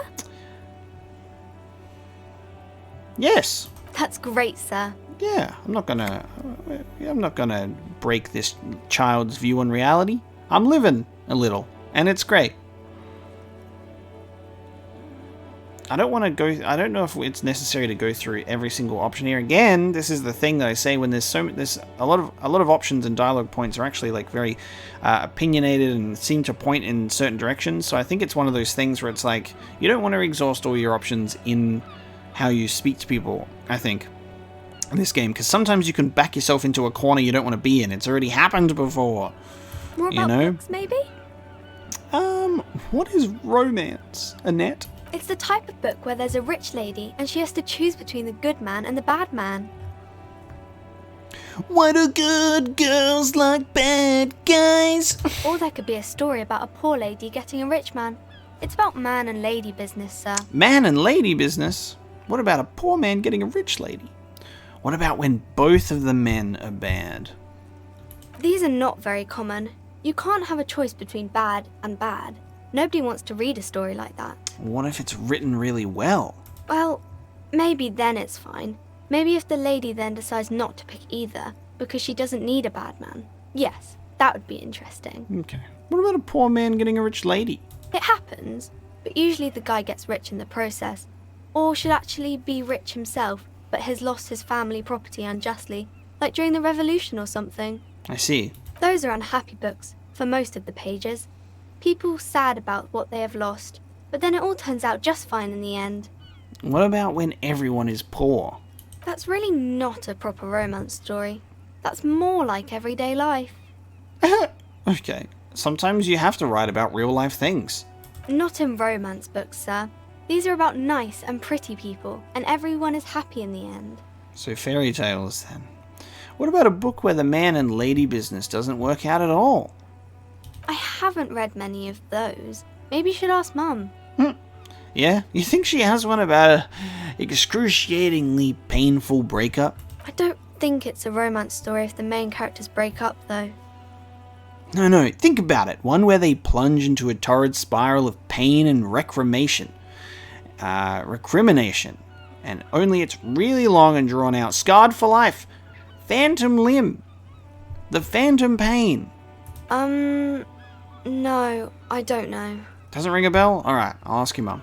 Yes, She knows books, definitely. That's the thing where it's like, I don't want to break this child with weird nonsense. What was that? An idea for an unfinished novel stuck somewhere in your forebrain? Hell yeah. That's enough romance for me. I had other questions. Maybe some about other books? I'm gonna leave now. Now, I wonder if a new day in this bookstore will give us the opportunity to investigate behind these cursed curtains. Potentially. Probably not. We do have money. We could buy a book, but also I need to be ever conscious of the fact that in this world, I also need to 36 bottles. Have money. I'm gonna go and put these bottles in the Frit store. See how much money we get. I'm excited. I think they have a value of like 10 each. I've forgotten what the monetary value of the cents are, because like real, and then I'm just gonna go. I don't know. I can't remember. I think like, was it centimes or something like that? Maybe. Hello again, esteemed officer, and welcome to Crime, Romance, and Biographies of Famous People. Okay, I need to put skill points into drama to open it up. It's interesting that you like putting points into your specific things allow you to retry. I had a few more questions about the curse. Okay, but please, only a few questions. Oh. You wouldn't want to disturb the spirits. This is all okay. It's all grayed out. The woman before you scans the store. That's all right. Well, my Examine thought. Woo! Realization. We've got a thought complete. Let's have a look. Vu, the opposite of deja vu. Not already seen, but never seen. Everything that should be familiar appears strange and new, like some half-forgotten day in your childhood. Only now. That's the feeling you've been having. And for who knows how long. You should go and ask Joyce Messier about this. What world are we in? This is a fundamental question. Where are we really? Alright. Ask Joyce about it. Bonuses. +1 XP for every orb clicked and all intellect learning caps raised by 1. That's nice. That's nice. Extra XP for every time we click on an orb. I like that. Hell yeah. Okay. All endurance white checks unlocked. Learning cap for endurance raised to 4. Perception raised to 5. Plus pain threshold. All psych learning caps raised by 1. They were pretty good. They were pretty good. Okay. We got a few. The chewing gum, indirect modes of taxation, Mazovian socioeconomics, and white morning, which 29% through. We'll see how we go. Alright, thank you for your time, bookshop lady. I'm getting out of here. I don't know what we should definitely get up to, but something. Also, it looks like that loading note said like by 2 a.m. everyone's asleep. So it does actually have like there is maybe some early AM stuff that we'd be able to do. You know, before everyone is asleep. So that could be an interesting thing to like intentionally try and stay up much later. And see what kind of trouble we can get up to.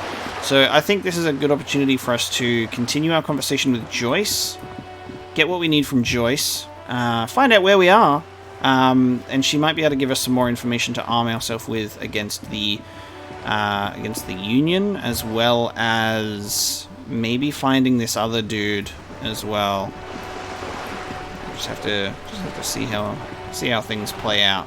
I believe we've got a bunch of tear for us to pick up, so I'm gonna do that. Nice. Hello, Joyce. You're back. Good. Yes. What can I help you with? I have some more questions about reality, if that's okay. More lessons in basic reality? My favorite part of the day. Go ahead, ask me anything. Ooh, nice. Conceptualization, which is very high because of jamais vu. What is reach for something fundamental? That's cool. So now coming back to her is much cooler. Now this is 28%. I think if we put on... We've got clothing that can make the spirit decor +1. I don't know if that's still going to take us above there, so we'll have to see.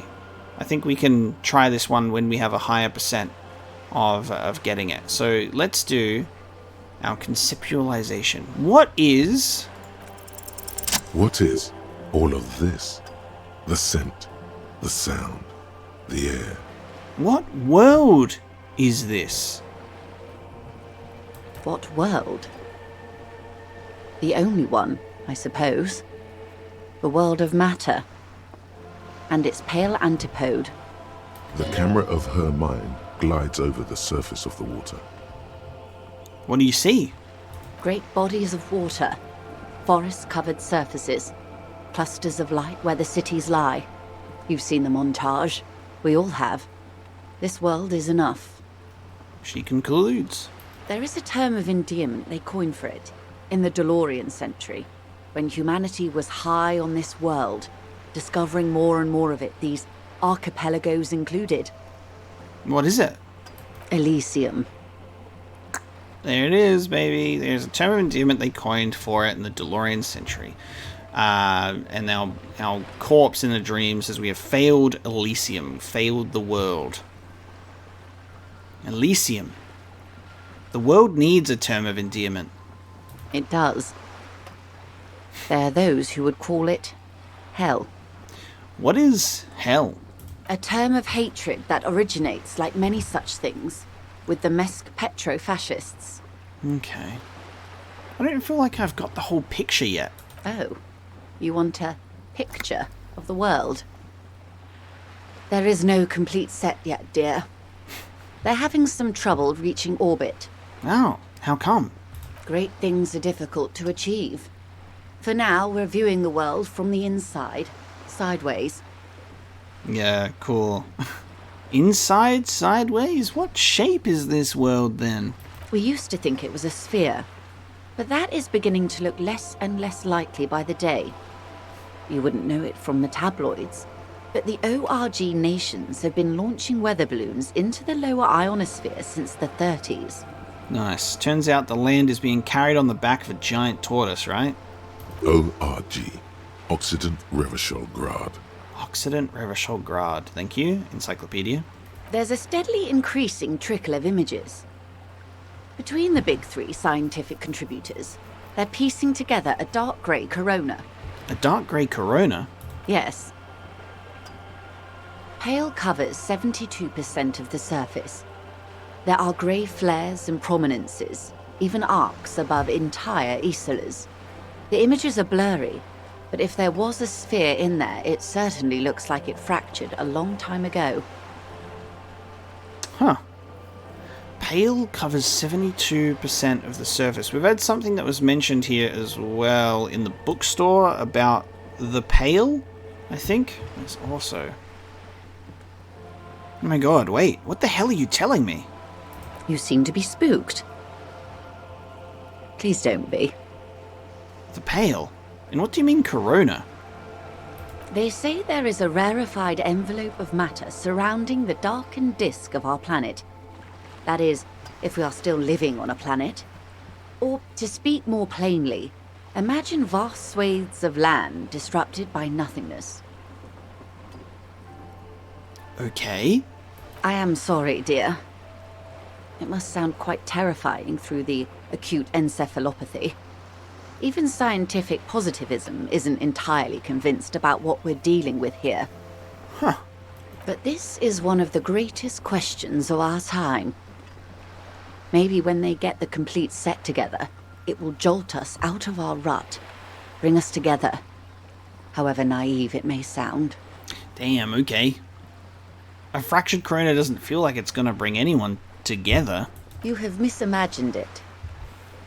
I don't have the power to convey to you the effect and geometry of the images that depict our world from below low orbit.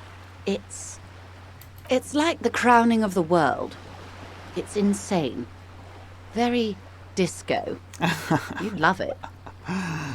That's the name of the game, baby! Disco Elysium! There it is. It's very disco. It's like the crowning of the world. It's disco, baby. Well, if you say it's disco... See? Everyone finds something worth holding on to in this world, however wasted its opportunities. Suddenly, you're conscious of yourself standing there, on whatever this all is. Your arms hang down by your sides. Ooh, I've gained sentience, baby. The lieutenant observes you both, silently. He adjusts his glasses. Lieutenant, where are we? You said pale. What is pale? The pale is not, technically speaking, part of reality. Yes. Also, I think we've had enough excitement for today. Remember, we have a cadaver to attend to. Kim, I am not vomiting while having this conversation. However, if you think back to 5 minutes ago, I was vomiting all over the floor in front of the corpse. So what would you want to do? You want to watch me vomit in front of a corpse again? Or do we want to find out what the pale is? Of course, Lieutenant. Let's try something else. I don't want to. I want to know what the pale is. I don't think your colleague would appreciate that. He has already been so patient with this whole exercise. Well, Kim can go for a swim in this lovely looking green mossy water, and I can get the information that I would love to hear. Let's continue with something else, all right? Ooh, you can ask about anything else in the world. Anything. Without Kim, huh? Lieutenant Kitsuragi does not want you to hear about something called the Pale, probably thinking it will prove traumatic. Return to Joyce once he is not there and ask her about it, or get him to step away for a second. So maybe like late at night, Kim goes to bed and we can like ditch him. You could sneak back later when the lieutenant is not here, unless you can convince him to step aside. Ooh, 72%. Kim trusts you. Ask for Kim to step away while you discuss the Pale. Kim, go and ponder your own notebook, right? I'm going to talk about the Pale today. Good idea. Just ask him. He won't make a scene. I'm so glad that we actually got a success on a check, which is nice. Kim, can I talk to the ma'am alone for a second? Fine. Yeah. Nice. See? What can he do? You're a grown man. Hell yeah, I'm a grown man. Now, what is the Pale? Are you sure you're sure? Your colleague seemed adamant. Yeah, give me the juice. What is the Pale? Okay. The Pale is the most dominant geological feature of the world, Detective. The separative tissue between the islas. It is the inter-islary mass. So, Revachol, this area that we're in, is on an isola. And then, like, these worlds are separated by the Pale. Separative tissue between other isolas. And what is an isola? Isola is a Messinian word for a continent of matter, enveloped on all sides by the Pale. Also, isolation, or landmass. We used to believe there was only one. In the last 4 centuries, we have discovered 7. Okay, so 7 continents of matter, but enveloped on all sides by the Pale. Are we able to cross the Pale? I guess we don't know. Mundi, Seol, Samara, Ilmara, Grad, Katla, and this, Insulinde. So Insulinde is where we are, which has Revachol, which has Martinez. And Insulinde is... an oceanic isola. It comprises mostly of water. Muindi is the largest, Katla the coldest, Insulinde the bluest. What can I say? Each is perishing and dear. Okay. What is the Pale like? Achromatic, odorless, featureless.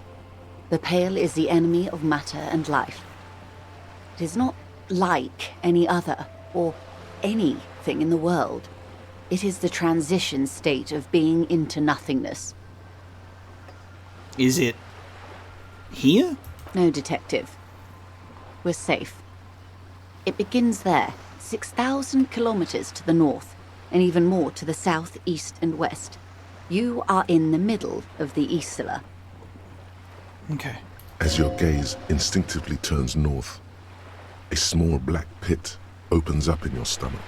6,000 kilometers from the end of the world? Yes. That is enough. Many cities are built much closer. And there? An uproar of matter, darling. Rising into the pale. Rolling. Evaporating even. A great vision. The area of transition between the world and the pale is called porch collapse. The transition between the world and the pale is called porch collapse. Imagine a grey coronal mist, cold vapour marked by spores of an opportunistic microorganism, a mould that's adapted to grow at the edge of the unrest. It's the most disco thing you will ever see. The most disco thing you'll ever see.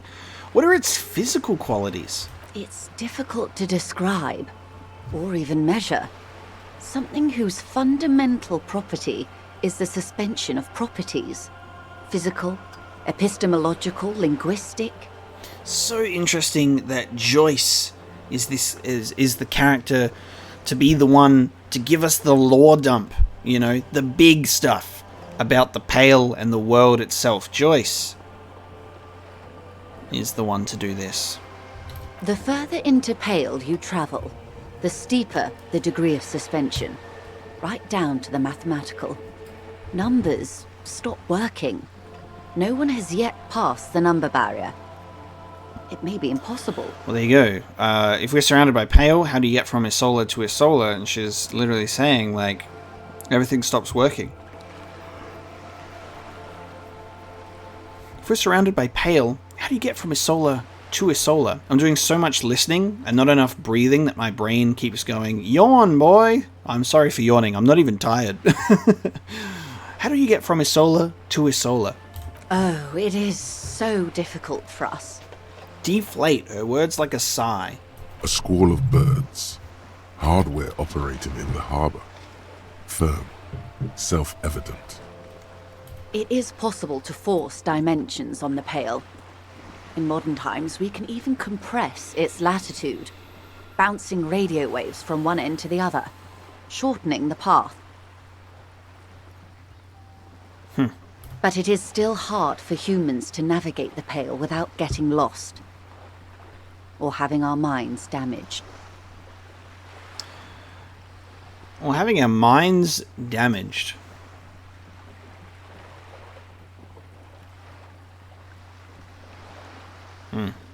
My character's mind is currently damaged. The Pale can damage the mind? Extensively. How? Some say the damage stems from extreme sensory deprivation. Others argue that Pale somehow consists of past information that's degrading, that it's rarefied past, not rarefied matter. They call it the blend over of the self. The Pale does not only suspend the laws of physics, but also the laws of psychology, maybe history even. The human mind becomes over-radiated by past. Okay, what does this over-radiation feel like? It feels terrible. Absolutely terrible.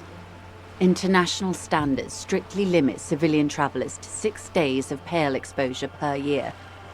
I wonder if our character has had some Pale exposure, and that's sort of contributing to a lot of the things that are going on with our character right now. It's more for her.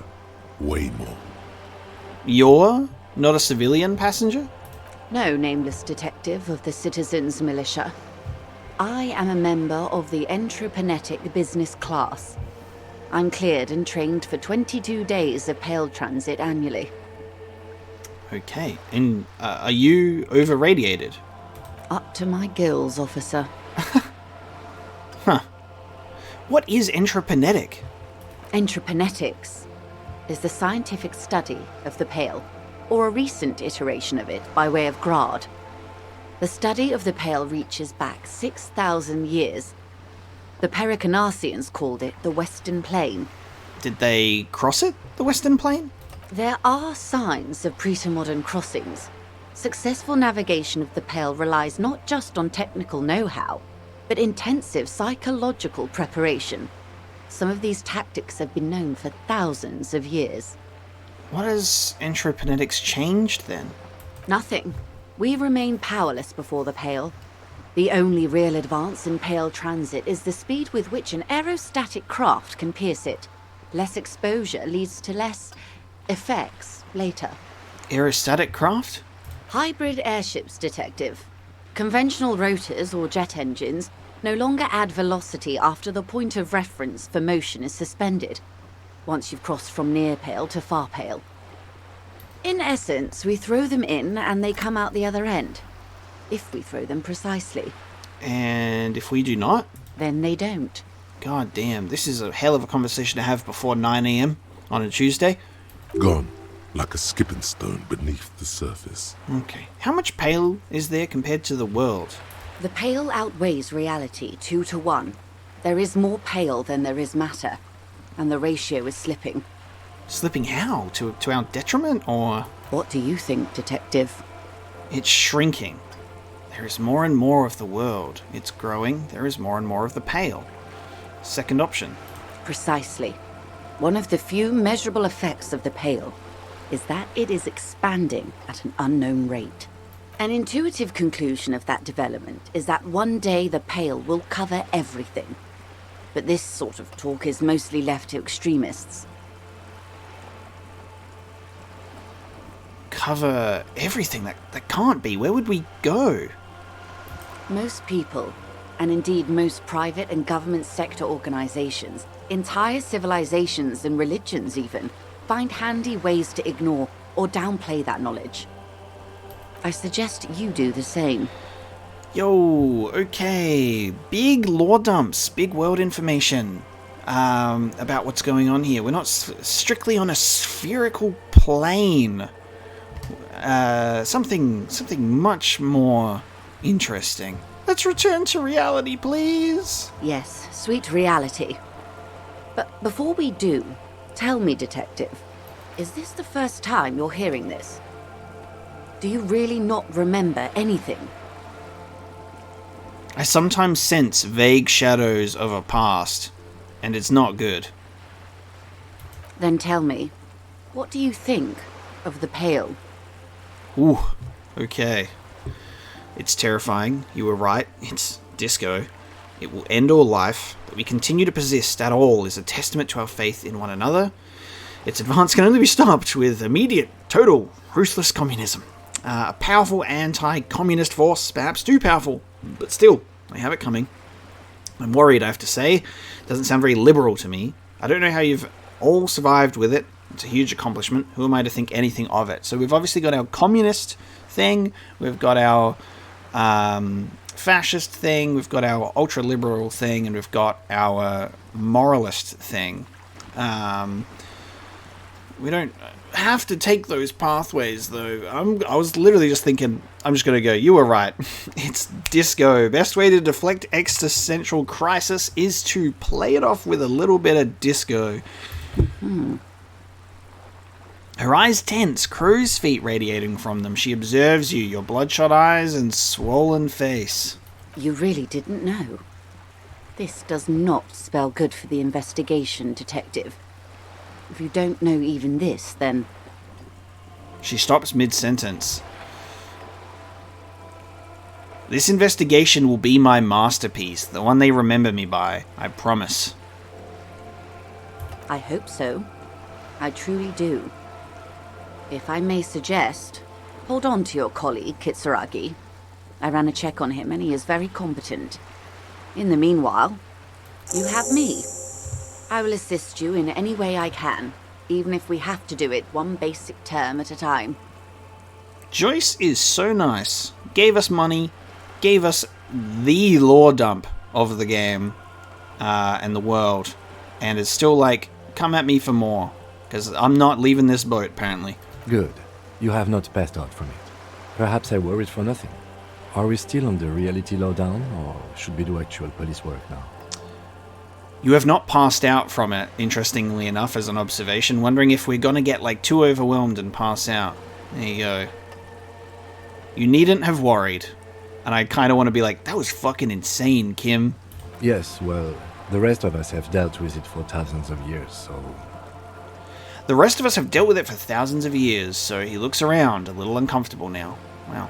You will have to deal with it, too, the lieutenant thinks. This is why I didn't want you to know. Right. Well, let's get to work, Lieutenant. Good luck, detectives. And she nods us goodbye. God damn! Okay, that was... Thank you, autosave. That was a lore dump and a half. I'm going to take a brief break and rest my brain after that one. And then we're going to get back to it and have a chat to some more people on day 2. We haven't even hit 9 a.m. yet, and we've already wrinkled our brain quite a bit. Alright, we are back from a existentialist reality breakdown break. Oh yeah. And now what we're going to do, now that we're getting back into it, is we're going to go and cash in. We're going to cash in this money that we have picked up. And we're going to see just how much money we actually obtain. And then one of these days we'll also find a metal bowl for our friends down there. When we participated in shot put. Seems as if we still have the same crew here demanding to work. So we'll definitely try and get day 2 information from this crew. See what's new. Same clerk working here as well. Pulling all the shifts. Stands in the corner. A sign says 1 bottle equals 10 cents. Okay, it's just cents. So this game's money is cents. Which is easy peasy, because that's also the same for me. So we've got real for like the dollary dues, and then we've got cents for the cents. Let's insert those bottles, baby. Your bottles clunk into the machine. I'm rich. Money appears with a satisfying jingle. You're a richer man now. 3 real. 3.9 real. Baby, it's good as shit. The tear machine stands in the corner. A sign says 1 bottle equals 10 cents. Excuse me, I have the tear bag, but no tear. Can I still use the tear machine? No. You need tear to use the tear machine. Oh. Why? Okay. Let's take a look at some stuff again. A colourful display of cigarettes and alcohol bottles line the shop wall, inviting you closer. My brain said I need those. The bottles wink at you in the light. The smokes too glitter in their wrapping. It's like looking into a kind of heaven. Your knees are weak. Spaghetti. There, in that dark green glass, all in vain. The great flowing river of warmth, wine, alcohol, beer, alcohol, love, alcohol. This is not a good place for a recovering addict. Guess not, no. I'm obliged to inform you that both alcohol and cigarettes damage your health. But I guess you already know that. I do already know that. Okay. Cigarettes. +1 intellect, -1 health. That is a realistic substance use effect. Perfect. We've already got Commodore Red. We don't need that. Pale aged vodka. That's such a cool looking bottle. That icon's really sweet, huh? And then potent Pilsner beer. Nice. Okay. We're gonna get these cigs. We're gonna get these ciggies. Remember to smoke and drink responsibly, or not at all. My dear friends. Preferably not at all. Here you go, mister. Thank you for the ciggies, love. I'm gonna smoke these now. Are we allowed to smoke inside in this joint, or do I have to go outside? These Grad-made cigarettes are remarkable for their high tar content, a favourite of fishermen, police officers, and working men the world over. You get 3 uses. Smoke that bad boy. Where does that go? In my right hand. Okay. You qualify smoke inside here, love. You don't have any problem with the old puff and chuff, do you? There it is. A brave little army in your pocket. The 1st Smokes Platoon. 20 brave souls standing in salute, ready to step into fire for you. sir. Light me up, Chief. I'm ready to be puffed. You picked the best one. This soldier is fat and succulent. What are you waiting for? Light up. Re-become yourself. That's right, baby, because smoking is cool in a fictional story, but it's bad for your health. Oh yes, Bratan! Please light up! You need a trooper between your lips right now! Calm your shit down! Go to Pleasureland! Become a genius! At least that's what the advertisements tell you. I don't want to light it right now. People are watching. Light it up inside. I want to see if there's consequences. Get a load of this rock and roll cop here, people. Johnny Thundercop fishes a cheap lighter out of his pants. With a flick of the thumb, there's fire. A primal satisfaction. Here we go. Here we go, baby. The lighter's dark green disposable plastic. Safety's off. In your case, the safety is always off. Nice. Hey, you can't smoke in here. Yeah, I was waiting. She doesn't even look up. Don't fuck with Frit. Please don't fuck with Frit, because Frit will fuck with you, mate. Shut up. It's already happening. What are the repercussions if I do this? Repercussions? There's a high risk of glory, with a mild chance, cool genius. Smoking makes you into an intellectual. Everybody knows that. It will help you concentrate a bit. That much is true.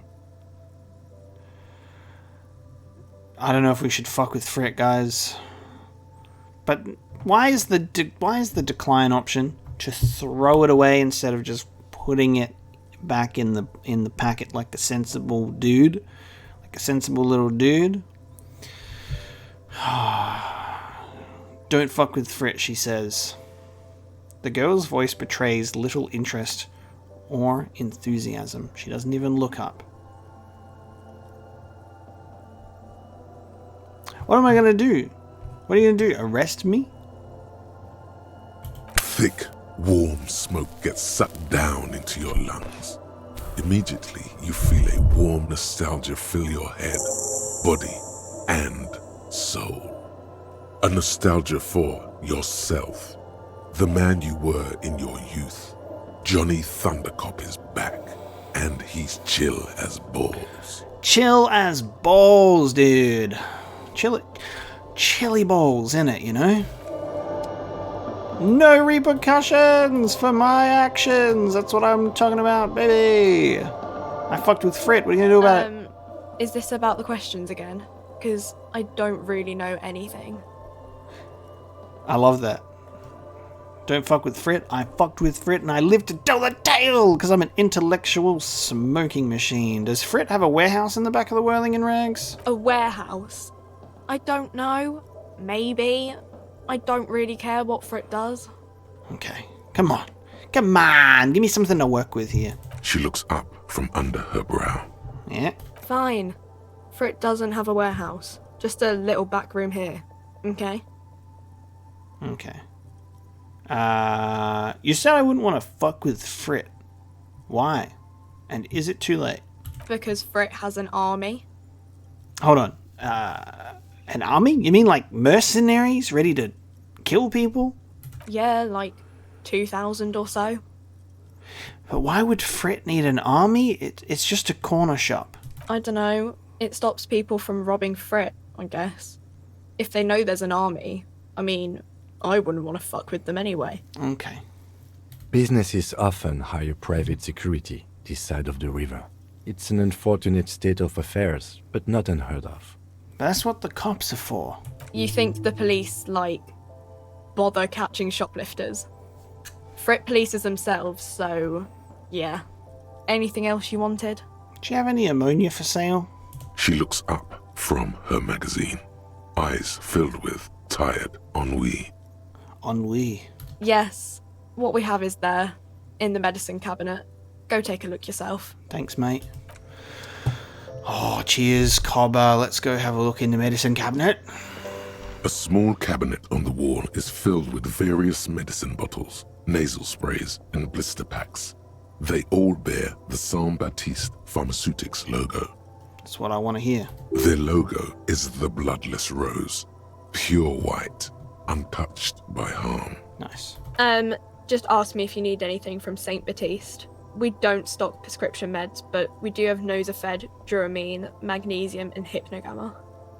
I love the difference between pronunciation of your encyclopedia that says Saint Baptiste, and her that's like Saint Baptiste. We don't stock prescription meds. Okay, what is that's health? 3 health. Nice. It is 20 cents cheaper to get one of these. That restores 3 health. Bottle of magnesium and Hypnogamma 3 morale. Okay, I'm pretty sure the magnesium is the ammonia, right? Sorry, I'm not very because obviously it's not spelt out for me, and I've got a pea brain, so I'm pretty sure it's the magnesium, which I think we already have, so I don't think I need it. I think we're okay, I believe. Let me look in my inventory, which I can't do right now. Okay, let me check these first. What do these products do? Let's see. Nosafed is a nasal spray. Duramine is a really good painkiller. Yeah, magnesium. Magnesium is a dietary supplement. Hypnogamma is... Yeah, what is it? I don't really know what Hypnogamma is. I guess it makes you feel less shit. It's recommended to use after lots of partying, studying, or exercising. Can you be a little more specific? No. Sorry. I'm not like a doctor or anything. Who is Saint Baptiste? Saint Baptiste. Saint Baptiste. The pharmaceuticals company. Yeah, but who? Saint Baptiste Pharmaceuticals. The one that sells meds out of Saint Baptiste. That one. There. Yes. She is right. Saint Baptiste, the company, derives its name from Saint Baptiste, the city. Itself so named because that's what it is. A rare case where that really is the full etymological history. As far as almost anyone knows, at least. Dude, as far as anyone knows? Damn. That means there might be more information that we're not aware of. What's in here again? You see several packaged raincoats fill a low shelf beneath a display of croissants and juice bottles. The raincoats are transparent, except for the big Fritta slogan on the back. Fritta. Alright, cost 4. Gives me endurance, dude. Gives me some endurance. It's there's only positives from wearing a plastic raincoat. We'll see. We'll see. I obviously have made a mistake by asking what it is. See, this is why you don't want to always pick all your options. Makes things worse for you. Now, let me put that back on. And Spirit Decor. This one gives me suggestion and half light. There was something else that I was thinking of, and I can't remember what it was. Oh yeah, it's the whole healing items thing, but that looks to be not actually in your inventory. Okay, that's fine. Let's leave. So we got some money from tear bottles, so I need to clean up this city, you know, as much as possible to be able to get money, to be able to pay for my room, unless I can sleep somewhere for free, or not sleep at all. So there you go. Really don't want to talk to that dude, so I might have to, but we'll see. We'll see how we go. I've done smoking. That looks like money. I'll take it. I'll always take money when I can find it. And a bit of tear. Bit of tear, love. Bit of tear on the floor. People really just be littering everywhere. And I will clean these streets up. For I am a man with a crowbar and a tear bag. And you will not mess with me because I look very approachable. Okay, now the next thing that I actually wanted to do, oh yeah, there's that woman. The next thing I actually wanted to do is do the task where we call the, use the Kim's radio again. Ruins full of snow. No one's lived here. No one lives here anymore. So I got +1 XP for looking at that, I think. We want to go to, oh, shortcut. the radio, because we have a task which is to call your station's Lazarus. Kim suggested you call the station Lazarus in order to sort out your health issues. You can use his motor carriage to make the call, although you don't feel hopeful. Droplets of rain fall on the white on blue police livery of the motor carriage. Wait, why am I even thinking about this? Wasn't I supposed to... Do something important? Something murder-related? There's always something important. Doesn't mean you can't take a moment to admire this piece of machinery. This is a Caprice Canema, the Caprice Motor Corps follow-up to their highly successful workhorse, Caprice 40, and the answer to the Lum's racing breed, Ferv series. Nice. With its air-cooled, rear-mounted 12-cylinder compression ignition engine, driving the rear wheels through a 4-speed manual gearbox, the Canema is able to reach 100 kilometers per hour in 13.5 seconds and go on to a top speed of 180 kilometers an hour. As a speedy boy, won't it roll over in the first sharp corner? The high center of balance is offset by a large battery bank mounted at the bottom of the cabin, feeding all the auxiliary systems and making the Canema effectively a mobile power plant. Damn, this tech talk is really rubbing me the right way here. Due to a quite steep price tag, it is very unusual to see one in police livery. That machine really puts the loco back in loco motion. Very cool. Mm-hmm. You want to take a closer look? What's it packing there? Point to the engine. 130. Oh yes, 130 engines. Good. I reckon that's a 7-liter V12 there. That's what, 7-liter V12? 7.2. Supercharged. He's trying to suppress a smug smile unsuccessfully. 130. And then I wanted to do this one. I wanted to do Mama's serving some serious macaroni. Mama's serving some serious macaroni. You lost me there. 130 kilowatts is a lot of power, Kim. The Kinema is fast. Feels right at home on the raised motor track. Hard to find something that could overtake it. Hell yeah, my man. Armel Ryu Supersonic racing motorbike for the road could probably do it. I love how our encyclopedia... this is something that I really think is cool about the encyclopedia thing. It's the intrusive fun fact trivia brain that, like, you're in conversation and it's just always like you just get the thoughts that just enter your brain and they're there. Even if it's not even tied to... I'm not going to tell him that. It's just a thought that entered my brain. It just goes, nah, motorbike would probably do it. A fine machine. Run your hand over the smooth metal surface. Surface. An F, not a V. Yes. An extraordinary machine. Hell yeah. You in love with it? It's nice and all, but why so modest? Put some zing into it. Flare it up. Slam it down. Hell yeah. Helium headlights would improve the range and quality of the visual field a lot. You ever thought about switching to helium headlights? Actually, I have a pair at home. Just haven't gotten around to fitting them yet. I need to lay some wiring for the ballast first. If we ever get this case solved, maybe we can do it together. Maybe. Yes, definitely maybe. An apologetic smile and nods. Definitely maybe. Okay, thanks, Kim. Best friends. And means no. Alright, I want to ask another thing. Yes. It's nice and all. Helium headlights. You need to slam it, Kim. Make it more imposing. Sorry, I'm not following you. Lingo it up. Drop the ride 200 mil. Get the camber to frosty minuses. No, that's porno tuning. Trust me, it's cool. It's disco. Porno. That's short for pornography. Yes, and disco is short for disco these nuts. The sole purpose of pornography is to stimulate one's visual sense to evoke sexual arousal. The same is true with the modifications you're proposing. Pornography is something completely different, Kim. This is a vehicle. That's a negative on the porno. Thank you, though. Okay, no worries, best friend. I can't wait to fit those headlights together, dude. Let's move! Alright.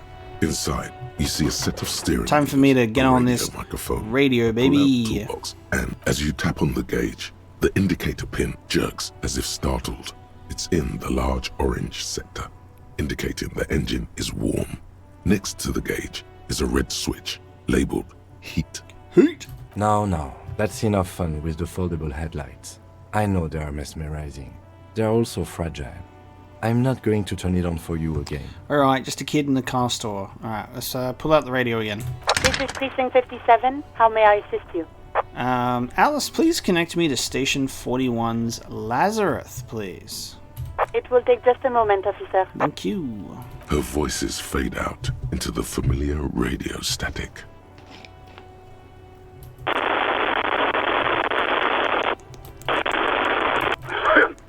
Gottlieb, what do you want? Nix Gottlieb. What do you want? He's carelessly chewing on a piece of hard candy. I'm in a bad way, Doc. A real bad way. Oh, it's you. You know who I am? Yes, there's no end to the misfortunes fate has seen fit to rain upon me. Sure, but can you tell me about myself, as in who I am? Who? You are? You lost your human visage a while back. Now let's get on with it. I've got more important things to do. Alright, fine. Alright. I'll drop the act, bud. But, like, dude, I've lost my memory. All of it. With all the damage you've been dealing yourself with drugs and alcohol, I'm not surprised. You're not surprised? Okay. Anything else? What else? I'm not a brain doctor. Look on the bright side. You've got a whole new life now. Use it wisely. I'm cured. I'm a brand new man. I don't have to be Harry... Question mark. I can be anything I want. It's hard to say if he doesn't believe you or doesn't care. Isn't there anything you can do for me? What? You want me to do blood work for you again? Tell you just how bad things really are across the board? You want another rundown of everything collapsing inside your body? Yes, I want the truth. You want the real, honest-to-God truth? Stop drinking, eat magnesium and vitamin D. Our station is not a retirement home. We don't have the funds to deal with rock stars past their prime. You didn't have to do me like that, man. And no, I don't want to hear a political commentary on the topic. In fact, I got work to do. Some idiot has glued his eyelids shut with cyanoacrylate. It looks like Mactorson. Well, who's the rock star now, really? It's not fucking cryoacrylate. It's super glue, Doc. This is the dickhead who was making fun of me. One of them, anyway. Cyanoacrylate is superglue. I can't give him shit over the phone now. God damn. I think I've had a heart attack. And you survived it. Congratulations. Are you mobile? Yes, I've actually been doing brisk light jogs this morning, so actually I'm probably good. Even better. Anything else? I wouldn't worry about that. Officers your age have coronary trouble all the time. Also, death is a natural part of life. Death is a natural part of life, thank you. And also, lastly, Doc, someone broke my heart. Look, pal, getting pumped and dumped is not a disease. People live through it all the time. You should be happy for her. I'm pretty sure pumped and dumped is a different kind of saying there, Doc. Pumped and dumped? Ow! What the fuck? That's what the guys say, officer. That some chick pumped you and then dumped you, threw you away like an empty juice carton. Damn, man. You know, you don't expect when you just ask a question, and you didn't expect to get a like, oh man, it brought back those physical, painful memories of me getting pumped and dumped. Do you know who this person was? Have I told you? You must have me confused for a close personal friend. I am not. I am a medical professional with a constant idiot emergency on my hands. Well, I don't know who those idiots are, but good luck, though. You hear someone whine in the background. My eye. Doc, my eye. I guess that's it for now. Thanks, bud. The phone clicks. Suddenly you hear the already familiar voice. Anything else I can help you with, officer? Now, these are not grayed out to connect with Sylvie again and to connect to the 41st again. I'm not sure if we should do that yet. I expect we might do that at another point. I might wait and see if there's a task that pops up eventually to do stuff like that. I don't think it's necessary. So we will be done with the radio for now. 57, over and out. Thanks. Close the door. Now, I have a couple of skill points now. I'm sitting on 2 skill points, so I'm going to save. We're going to spend another one. Now, I want to get my jacket, right? I want to get my police jacket. I'm pretty sure that's a hand-eye coordination check, but it might be a physique check. So, what I'm going to do is we're going to go to my police jacket, because I would love to replace this. I would love to replace this bad boy. And go into here. Hopefully Cuno doesn't see us. Check out his little shed down the back here. I'm going to get out of here. See, contain, you can't open, equip a private. Nice. Okay, so this bad boy. Let's just walk back up here. And it will conveniently take us along the path for us, which is very nice. A tarpaulin cloak with possible RCM markings is still caught on the railing. Because I already did it. I need to open the white check by putting a point into a savoir-faire. So, I'm going to put a point into a savoir-faire. Oh, we already have. That's a shame that you have to... Like, what if I was to wear something that would increase it? Like, does that count? That's minus. Oh, that's also minus. Damn. I'm gonna have to put a point into it just in general to be able to get it work. I gotta get the jacket, man. I gotta do it. All right, we're putting that up to a 5. It's not what I necessarily wanted to do because I wanted to. I think I want to also put a point into suggestion to get that up to a 4. Half-light's very low. It's, yeah, I don't know, man. It's a tough gig. Okay. A tarpaulin cloak with possible RCM markings is still caught on the railing. Now, our savoir-faire, right?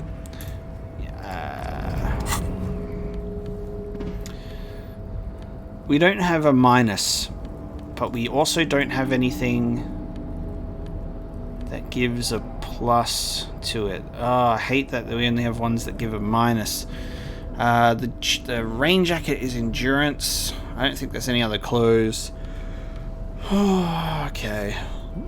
Should we take the risk? Because I think it'll be stupid if I spent another skill point bumping up a little bit more. How badly do I want this jacket, dude? A tarpaulin cloak with possible RCM markings is still caught on the railing. So I would have to put another point into savoir-faire again to try this. Nah, 58%, dude. I was hoping that the chance would be higher. I don't know. I'm not feeling like risking it this time, which means we have to jump down there. So, we can't even. You know what? We can't even proceed, can we?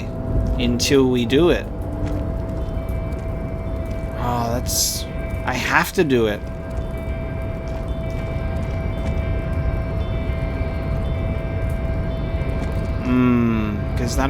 Because that's what we have to do to get in there. Today, I'm going to see if there is a opportunity for me to hopefully get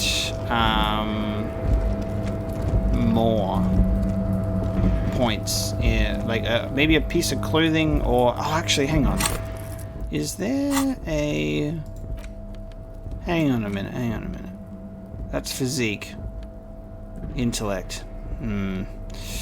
Nope. Damn, that's not good. Damn. Alright, we need better motor skills. Our motor skills are not good. I'm gonna have to think on that one. I don't know if to chat with the one of the Union twins. I'm pretty sure we'd have to get over there as well, right? Because he's gonna be in there. This is hard, this one. I gotta tell you, this is hard. Oh, I can interrogate drivers about smuggling? That's something that I can do. I got a point for being a boring cop? Damn it. I got a point for being a boring cop. Shameful. Alright, let's interrogate some drivers. I'm just going through my task list to get some skill points so I can get a jacket and jump over that thing, but 50-ish%, not feeling too hot about it. Still here. Stuck in this damn jam, my man. What's up? My man? Well, we can talk to him about smokes, but we don't need smokes because we've already bought smokes. And I could have just bummed a smoke off someone instead of buying them, but I supply my own demand. You seem like a man who knows about drugs. Ah, man. Me and narcotics go way back. Had some good times surfing the psychic waves of my own consciousness, you know? Yeah. But those days are behind me. There are other addictions in my life now. Why the inquiry, my man?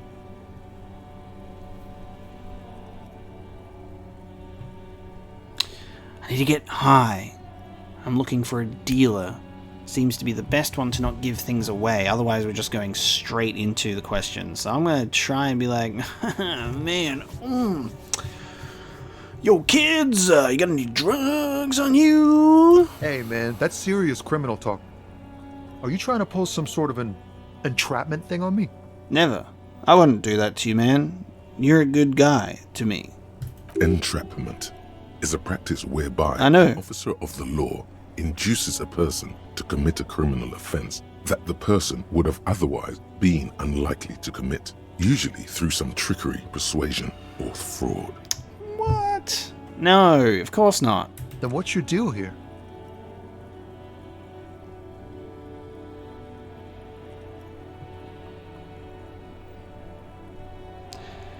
This game locks you in. It really does. When he goes, what's your deal here? And there's no, you know what? Never mind. Alright, see you later. It literally is just like, look, I gotta say this to you now, even though I wasn't going to. So let me be straight with you.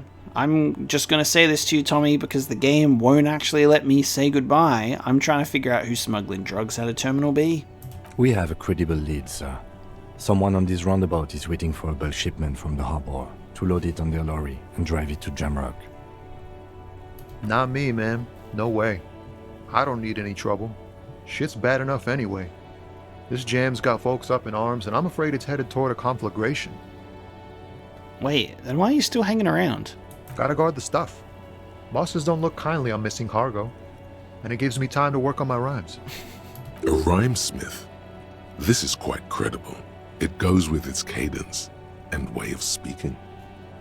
Who do you think could be conducting the drug trade then? Look, man, I try to stay away from the criminal underbelly of Revachol. I'm a guest here. You really need to find another man to probe with those questions. Okay. We wouldn't say he's lying, sire. He's a poet. Hit him with your best verse. Oh my god, 58%? Alright. This doesn't involve jumping over to obtain a jacket. 58%! That's perfect for some rhymes, dude. Let's go! Wait. There's something here, stored away in some dusty corner. It starts like... A mirror's temperature is always 0. It is ice in the veins. Its camera is an X-ray. Whoa. What else? It is a chalice held out to you in silent communion. Silent communion? That's good. Where gaspingly you partake of a shifting identity never your own. Dang. That's some great shit. You came up with that yourself. Yeah, I'm just a vessel for the muse. Right. But really, no bullshit. That's great stuff. I sort of want to know if it's yours. I think the words are mine, yes. Fucking A. Seems I got you all wrong. Cops aren't much known for their artistic sensibilities these days. Yeah, I like art. It's good to meet a fellow poet. Someone with an appreciation for real text.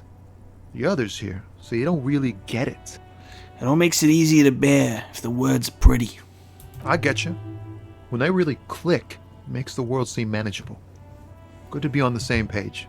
He gives you a thumbs up. You found some common ground with this man.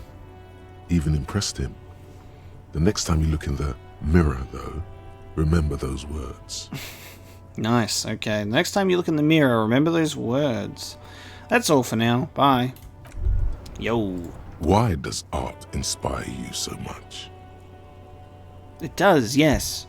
But what is art? Excellent question. Art is a diverse range of visual, literary, auditory, and performative creativity. It's an expression of imagination and technical skill. Additionally, it's history, criticism, and pure enjoyment. Yes. In short, art is the highest form of human communication, representation, narrative, emotion, and agency intertwined. Would I fit into the art world? I mean... Have you looked in the mirror lately? You have the exact features of a savage art critic, with that beard and those clothes, disheveled and prophetic. Perhaps you should try to critique architecture too. I guess I have been feeling critical lately. Yes, you seek substance. No vapid representations and reproductions of social mores as made manifest in stuffy biennials. We're talking real, living art here. Become the art cop. Half art critic, half cop. Become the art cop. I'm down with that. Okay. If 50% art critic is what's needed to free me from rote repetition, so be it. Wait, but don't I have to be 100% cop to get the case finished and all that? Quit being so indecisive. What are you going for here? Some kind of indecisive and camp aesthetic now? Strike a bold shape here. Go art or go home. Okay, if 50% art critic is what's needed to free me from rote repetition, so be it. Exactly. It's not only your duty to only catch the criminals off the street, you must also apprehend criminals of the printing press and the gallery, the trite and derivative artists and writers of the world. It's time to become an art cop. Go ahead and provide savage criticisms, art cop. The world is yours to rip to pieces and reassemble. Okay. Fuck yeah, dude. Alright, hang on a minute. We got a new thought. Actual art degree. -1 perception. Can't even look at this shit. Yeah, it's another Copo type. The worst one. The most savage and brutal. The art cop. Nothing is good enough for him. Everything is shit. Trash. Trash. Double trash. But this... You have to employ an armada of adjectives to depict and demean the mediocrity of the works and visual institutions around you. Really flex that critical muscle. Using the vocabulary for punishing mediocrity becomes second nature. Here we go. I am definitely internalizing actual art degree. I'm going to use my skill point to unlock a new slot, and we're going to internalize this thought. An hour and a half, baby. Let's go. Okay, we internalizing that bad boy. We get an actual art degree. That lines up. We're going to be the art cop. And with that one, guys, we're going to bring this episode of Disco Elysium to a close. So thank you, everyone, you lovely people, for tuning along to the Disco Elysium playthrough. I hope you're enjoying it. I certainly am. It's so cool. I love this game a lot. It's just a beautiful experience. I can't wait to continue day 2. We're only early in the AM, so we've got a lot to do, a lot to figure out. Hopefully, I'll actually, get some athleticism and we can get a jacket. We can get over to that side. We can investigate drugs responsibly, because we got to crack down on this smuggling ring. We're gonna smoke and drink responsibly. We're gonna get more reality lowdowns. We're gonna maybe sing karaoke. We got stuff. We're gonna find Speed and sniff it. we're gonna piss on each other. We've got a jam mystery here. We've got bowls to find. So much to do. Thank you so much for joining me for Disco Elysium, and I will see you next time.